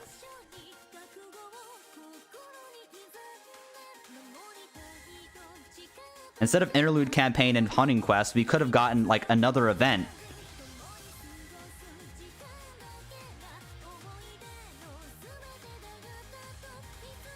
We could have had a rerun. It's Glitch TG, thanks for the follow, man. They have their whale, so why do they give a fuck? Give your money, please. Dude, half AP, they never give half AP free quests because DW knows this after the first anniversary, but it's very, very powerful. Imagine like an event quest that had quadruple drop, the normal drop rate from the free quest. That's pretty much the same thing. Plus, you get way more bond from free quests than you do event quests, pretty much. Because while you do get a lot of bond from event quests, you're paying 40 AP. And normally you aren't bringing bond Cs with you. You're not bringing bond-oriented, bond XP craft essences with you. So it's even less. But when you play this, you get to, for every one time you play an event node on an FGO, you can get 2 times the number of runs on a free quest. So you get double the amount of bond points. And pretty much the same drop rate. Unless in very extreme situations where they make it like really good. Nah, I'm at 2,997 followers. It's so sad. I'm not at 3K. Look, I'm not even like I don't think people are misunderstanding me when I'm saying like we have no new content. I'm just saying like if we don't have new content, at least give us something like that can keep us busy for a week, not something that keep us busy for like an hour. That.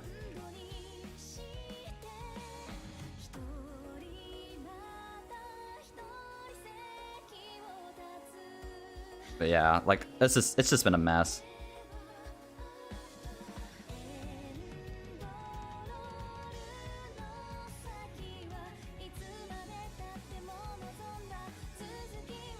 I don't want to get into too much about the politics of all this, but you know. Because laziness.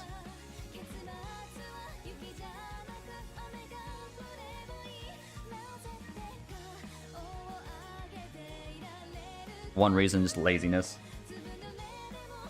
So what I'm getting is JP is delaying the events because of COVID. Nah. Probably. I don't know at this point. The fact is that FGO is delaying a lot, like having a bunch of dead time, and not only that, not even good dead time. It's like actually so boring. There's literally nothing to do for most players. You can either grind a really shitty hunting quest right now, or you can just sit there and log in. Like there's no incentive for people to play right now, basically. How many stakes? I'm at like 600 something. But it's just so scummy. And then they give us a shitty ass gacha. Literally, I think this is honestly one of the shittiest gachas ever.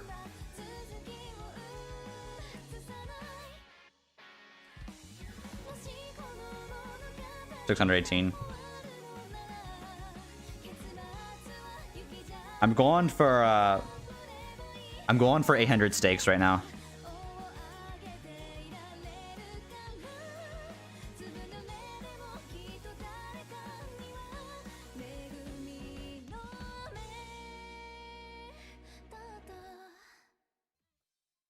Santa interlude win. Never.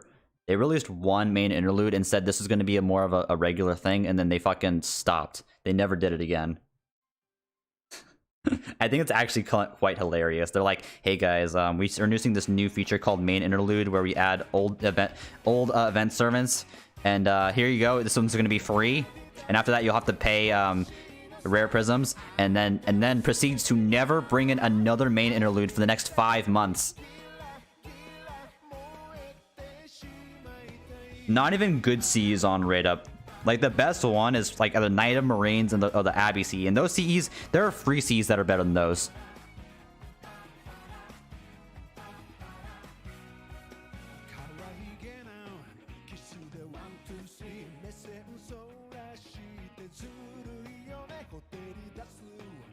So yes, JP did get scammed by DW. Also, what are main interludes? Wait, is that a joke? Oh, wait, did you actually? Are you just memeing, or you actually don't know what those are? I mean, I'm more than happy to explain what they are. Basically, like, they're pretty much like a rerun of a rerun, but not really. It's just really designed to get you the servant and level 80 and NP5, the event servant. That's pretty much it.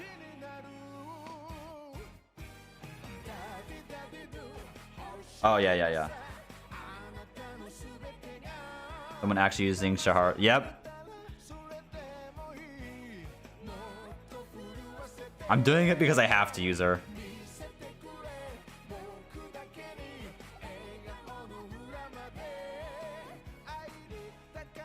Dude. I'm not wasting my sync quartz right now. I'm probably save it is because she isn't max bond. Yeah. I've been working on my max bond units. Also, can we mention the fact that DW literally added like 3 of the worst features I've ever seen in this game? One, why the fuck is this terminal button existing? It's such a fucking pointless feature. Like, why does it exist? I never use it, ever. In fact, it probably angers most people because they're so used to pressing this button, they actually press terminal instead, and it takes them back. And then the second one is that they added,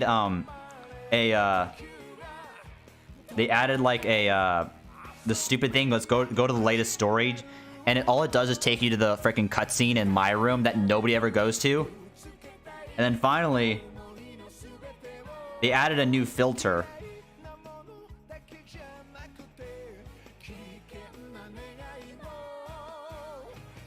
If I can find it, I totally forgot.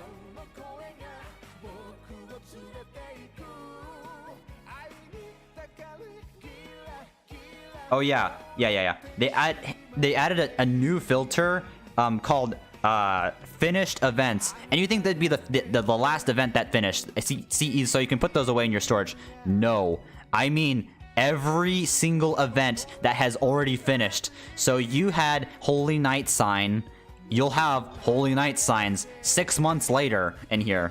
It is so pointless. It is so useless. Like, how is this gonna help players? How? Explain. Like, you have fucking like DCs that you'll never ever use ever. But like, it'll be filled with Cs that you actually care about. Like the John CE, and then you have garbage. But yeah, here's the Abbey CE, by the way. I have an MLB. It's not even that good. It's not worth it. You can put those Cs in your second archive. It's not useful at all. That makes it easier. It's not useful, dude. There are much better things they could add. Like, give us a list to show us the last like 10 quests we played, and so we can quickly zoom back into it. Not have to go through this entire fucking menu So you click terminal, congratulations, you now have to scroll all the way down to the bottom, just click 1.5 and then select Salem every fucking time. Imagine having to go back to like Fuyuki or something. It's like, they make it so harder than it has to be. But yeah, the main bitching is coming from this though. This gacha is such trash. It's like probably the worst banner that FGO's ever had. Like, I'm not even kidding. Oh, but Razor, it has limited servants to a 10-pull. Nope. This is worse than the story gacha. Dude, story gacha is actually okay. So, at least if you roll tickets on story gacha, this stuff carries on. So no matter how far in the future, if you use these tickets, like, you can still roll and get your 11 roll this way. Do multi for memes? Nope. Because at least you can get a story lock 3-star this way. This banner doesn't even have story lock 3 stars. It's just all permanent servants. And then some summers. Oh, by the way, this rate up does not change, by the way. So there's no rate up. Beyond the narrow banners and only limited stuff. Nope. No servant is on rate up. They are in the banner, but they are not on rate up. I'm not even kidding about this. Arjuna is right here. John is right here. Archer John, Summer John, regular Arjuna. Same rate.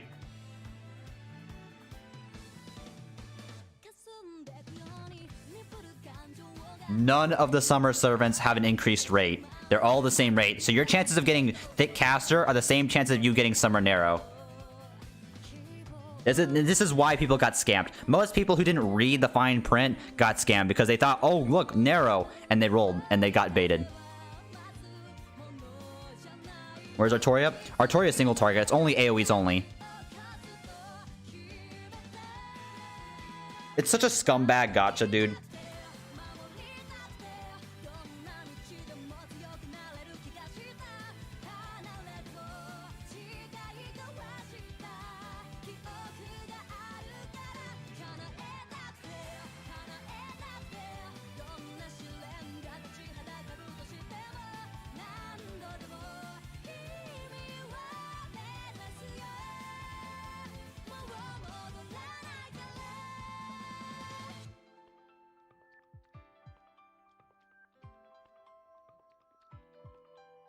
Did you ever have a situation where Scotty's NP was 2 instead of 1? Not really. Like, not necessarily needing NP2 Scotty. It's totally optional. It's just a luxury, it's not a need.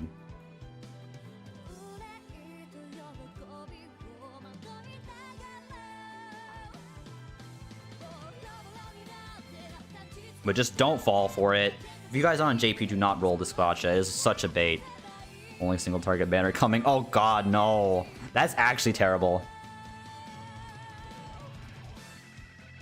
So, and then people are like, people are actually defending DW, by the way. People are blaming, are saying that, you know, this is DW, like, you know, this is because of COVID, right? This banner, this bad banner and this bad content, it's because of COVID, right? And then, like, it's so fucking silly. These naive people.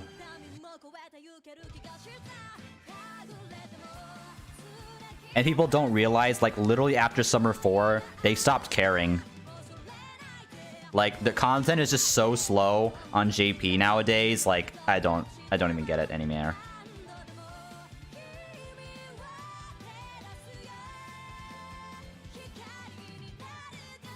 Yeah, yep. People are actually defending this shit. It's because of COVID-19 that we can't have a good banner. It's because of COVID-19 that we have to have empathy for everybody, and then so we can totally allow them to shit in some shitty ass gotchas and some shitty ass content that they could easily exchange for like reruns and stuff like that.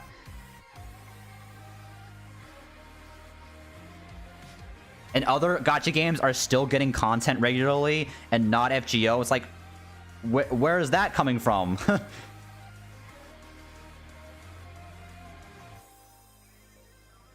And then other other Japanese gacha games are like going on with content just as normal.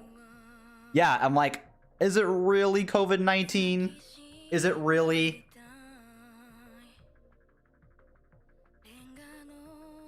I'm not saying like FGO's dying, but they're just not helping their case. I doubt they're getting nearly as much revenue either. So it's hurting not only us, but it's hurting them. Because we're not spending money, they're not making any money, and we're not getting new content, so we get bored.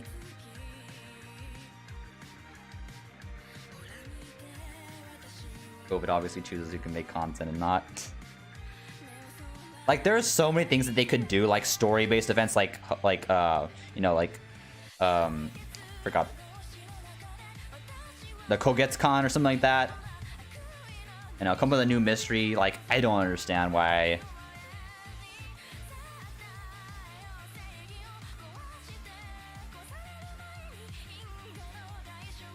This whole like pity story, like empathy towards developers, is such a bullshit.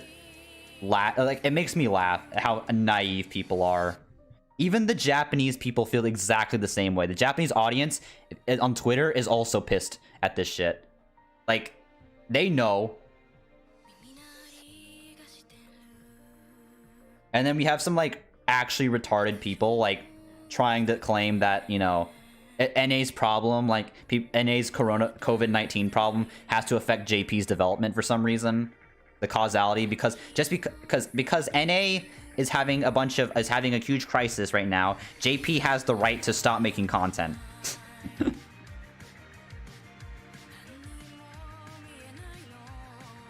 Yep. Like, if actually you want to know a simple fix that could have made things a lot easier, make it like rate up change and just put the yearly servants on rate up. So just put narrow, like for example, first year could be all the year 1 servant, all the summer 1 AoE servants, then follow up with the summer 2 AoE servants, then follow up with the summer 3 AoE servants, and then rotate this for a week. And all of them, you know, all.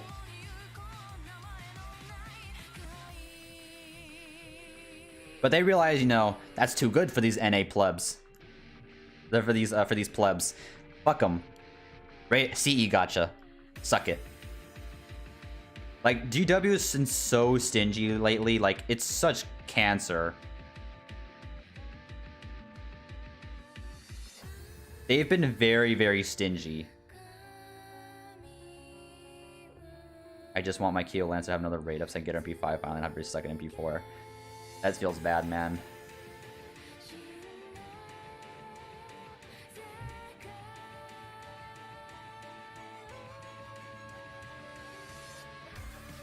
Leave us alone, bro.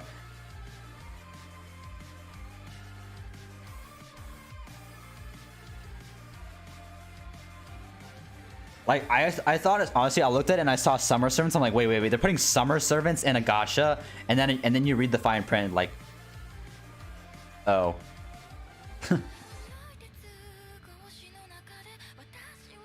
Honestly thought I was dreaming for a moment. I see Summer John, I'm like, oh shit. It's my time, get an MP5 Summer John. Nope.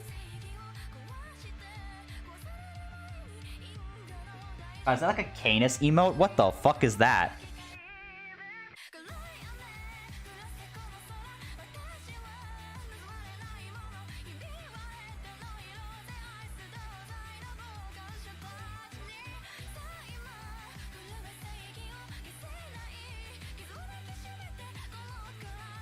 Rate up is always a lie, but what the fuck?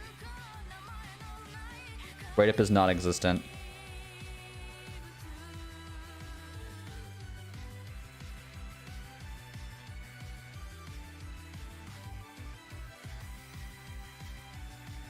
Actually CE gacha. The meme. Remember when people actually made memes of CE gachas? And now it's actually true?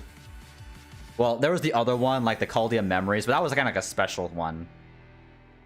And it had to, and at least it had to, that one had Da Vinci on rate up. This, no servants on rate up. It's literally just all CEs, pretty much. DW, when we said CE gacha, do you realize that we were actually memeing? It didn't actually mean to have a CE gacha. Nope.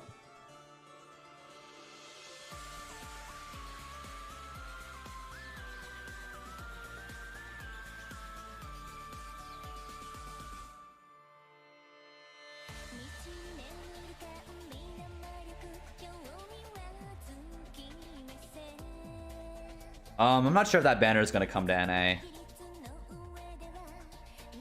But it's based off like a book in JP.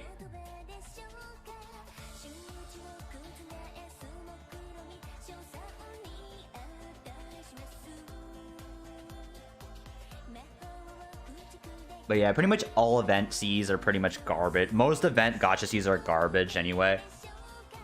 They're not really that good, especially if you've been playing. Like, a lot of the free ones are better. Or not, the non-limited ones are also pretty good. Are way more often used. Stuff like Black Grail, K-Scope, 2030. The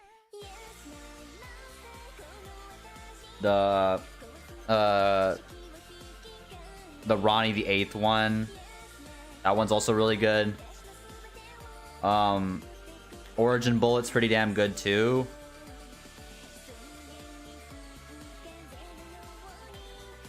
I'm just listing off plenty of alternatives UW could have taken. Like, although like good Cs that are better. Full sidebar is actually decent though. Yeah, I mean, if they actually had like Poster Girl on a 0.6% rate, I might have actually pulled for it. I want another Poster Girl.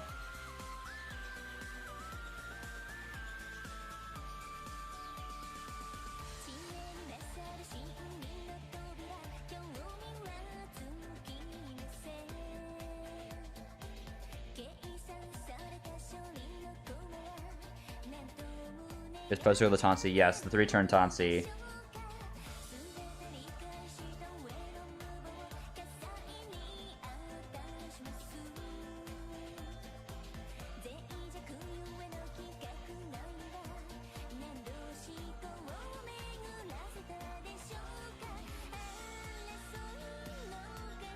Well, the hunting quest ends in about a week, so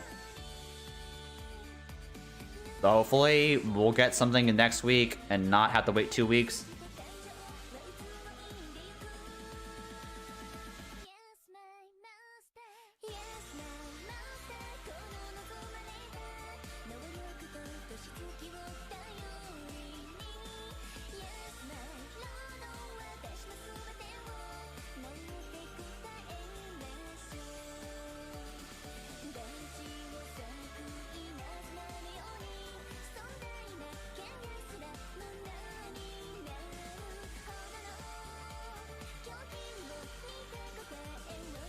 Dude, I'm so envious of NA's content right now, dude.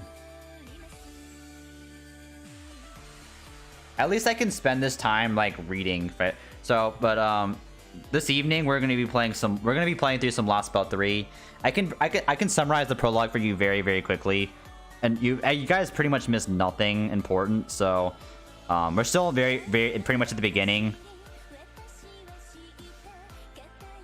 So if you guys want to sit back later tonight, I'm not right now, but probably around like 5 hours from now, we'll sit back and enjoy some Lostbelt 3.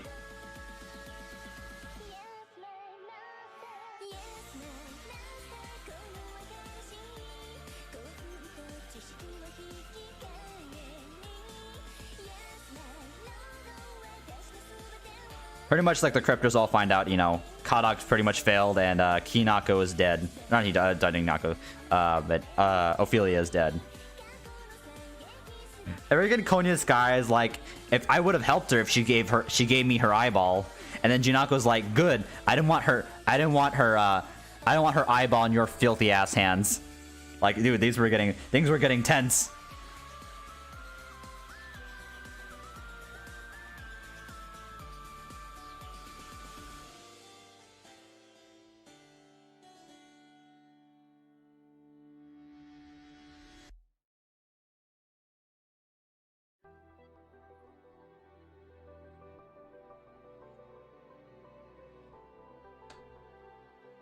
Mom sent text.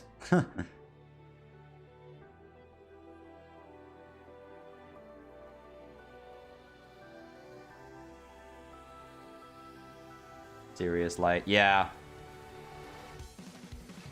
I'll just tell you this much. 3 Cryptos have used their Sirius lights. I have a feeling that the other Cryptors are going to end up using their Sirius lights. Barrel probably just go YOLO and use a Sirius light as a last resort to kill Chaldea. But I think the other people are... I think Barrel's a dickhead, but everyone else is, like, relatively, I think, on our side, as far as I'm concerned. Pepe is pretty much on our side. It's not confirmed he's on our side. Like, they won't... He's not... But he does not like it. You do not want to get on Pepe's bad side. I think it says this also in the NA content. You do not want to make him angry at you. Because... Did you say Pepe? Yes. Pepe. Because Domon pissed, you know, pissed off Pepe. And Pepe, oh my god, my boy got his revenge against Domon. And I'll bring it up in Lostbelt 3 again, but for reference, Domon is currently residing in Lostbelt 4.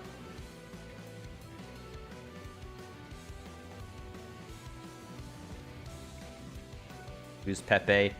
Pepe Ronchino. The Cryptor, you know.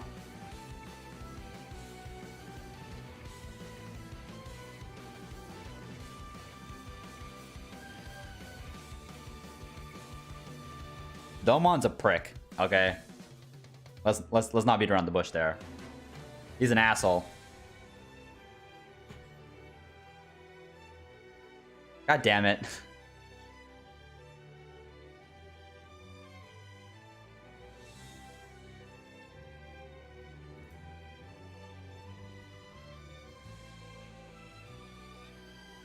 Pepe is the best gal.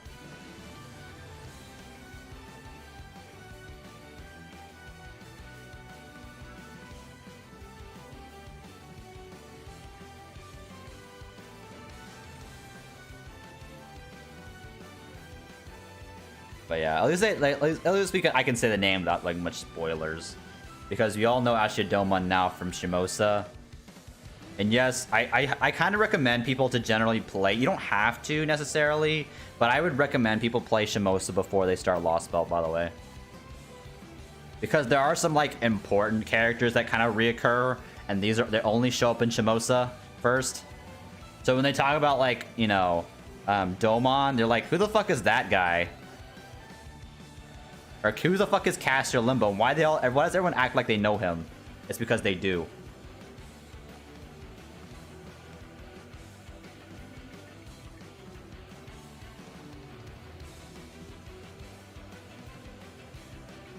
I highly suggest everyone play like Shimosa at least before Lostbelt 4 and 5. That's when like there seems to be a lot of like Shimosa references and shit like that.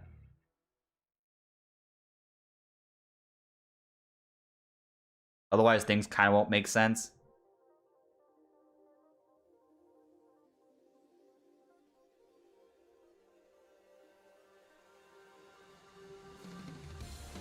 Oh, nice.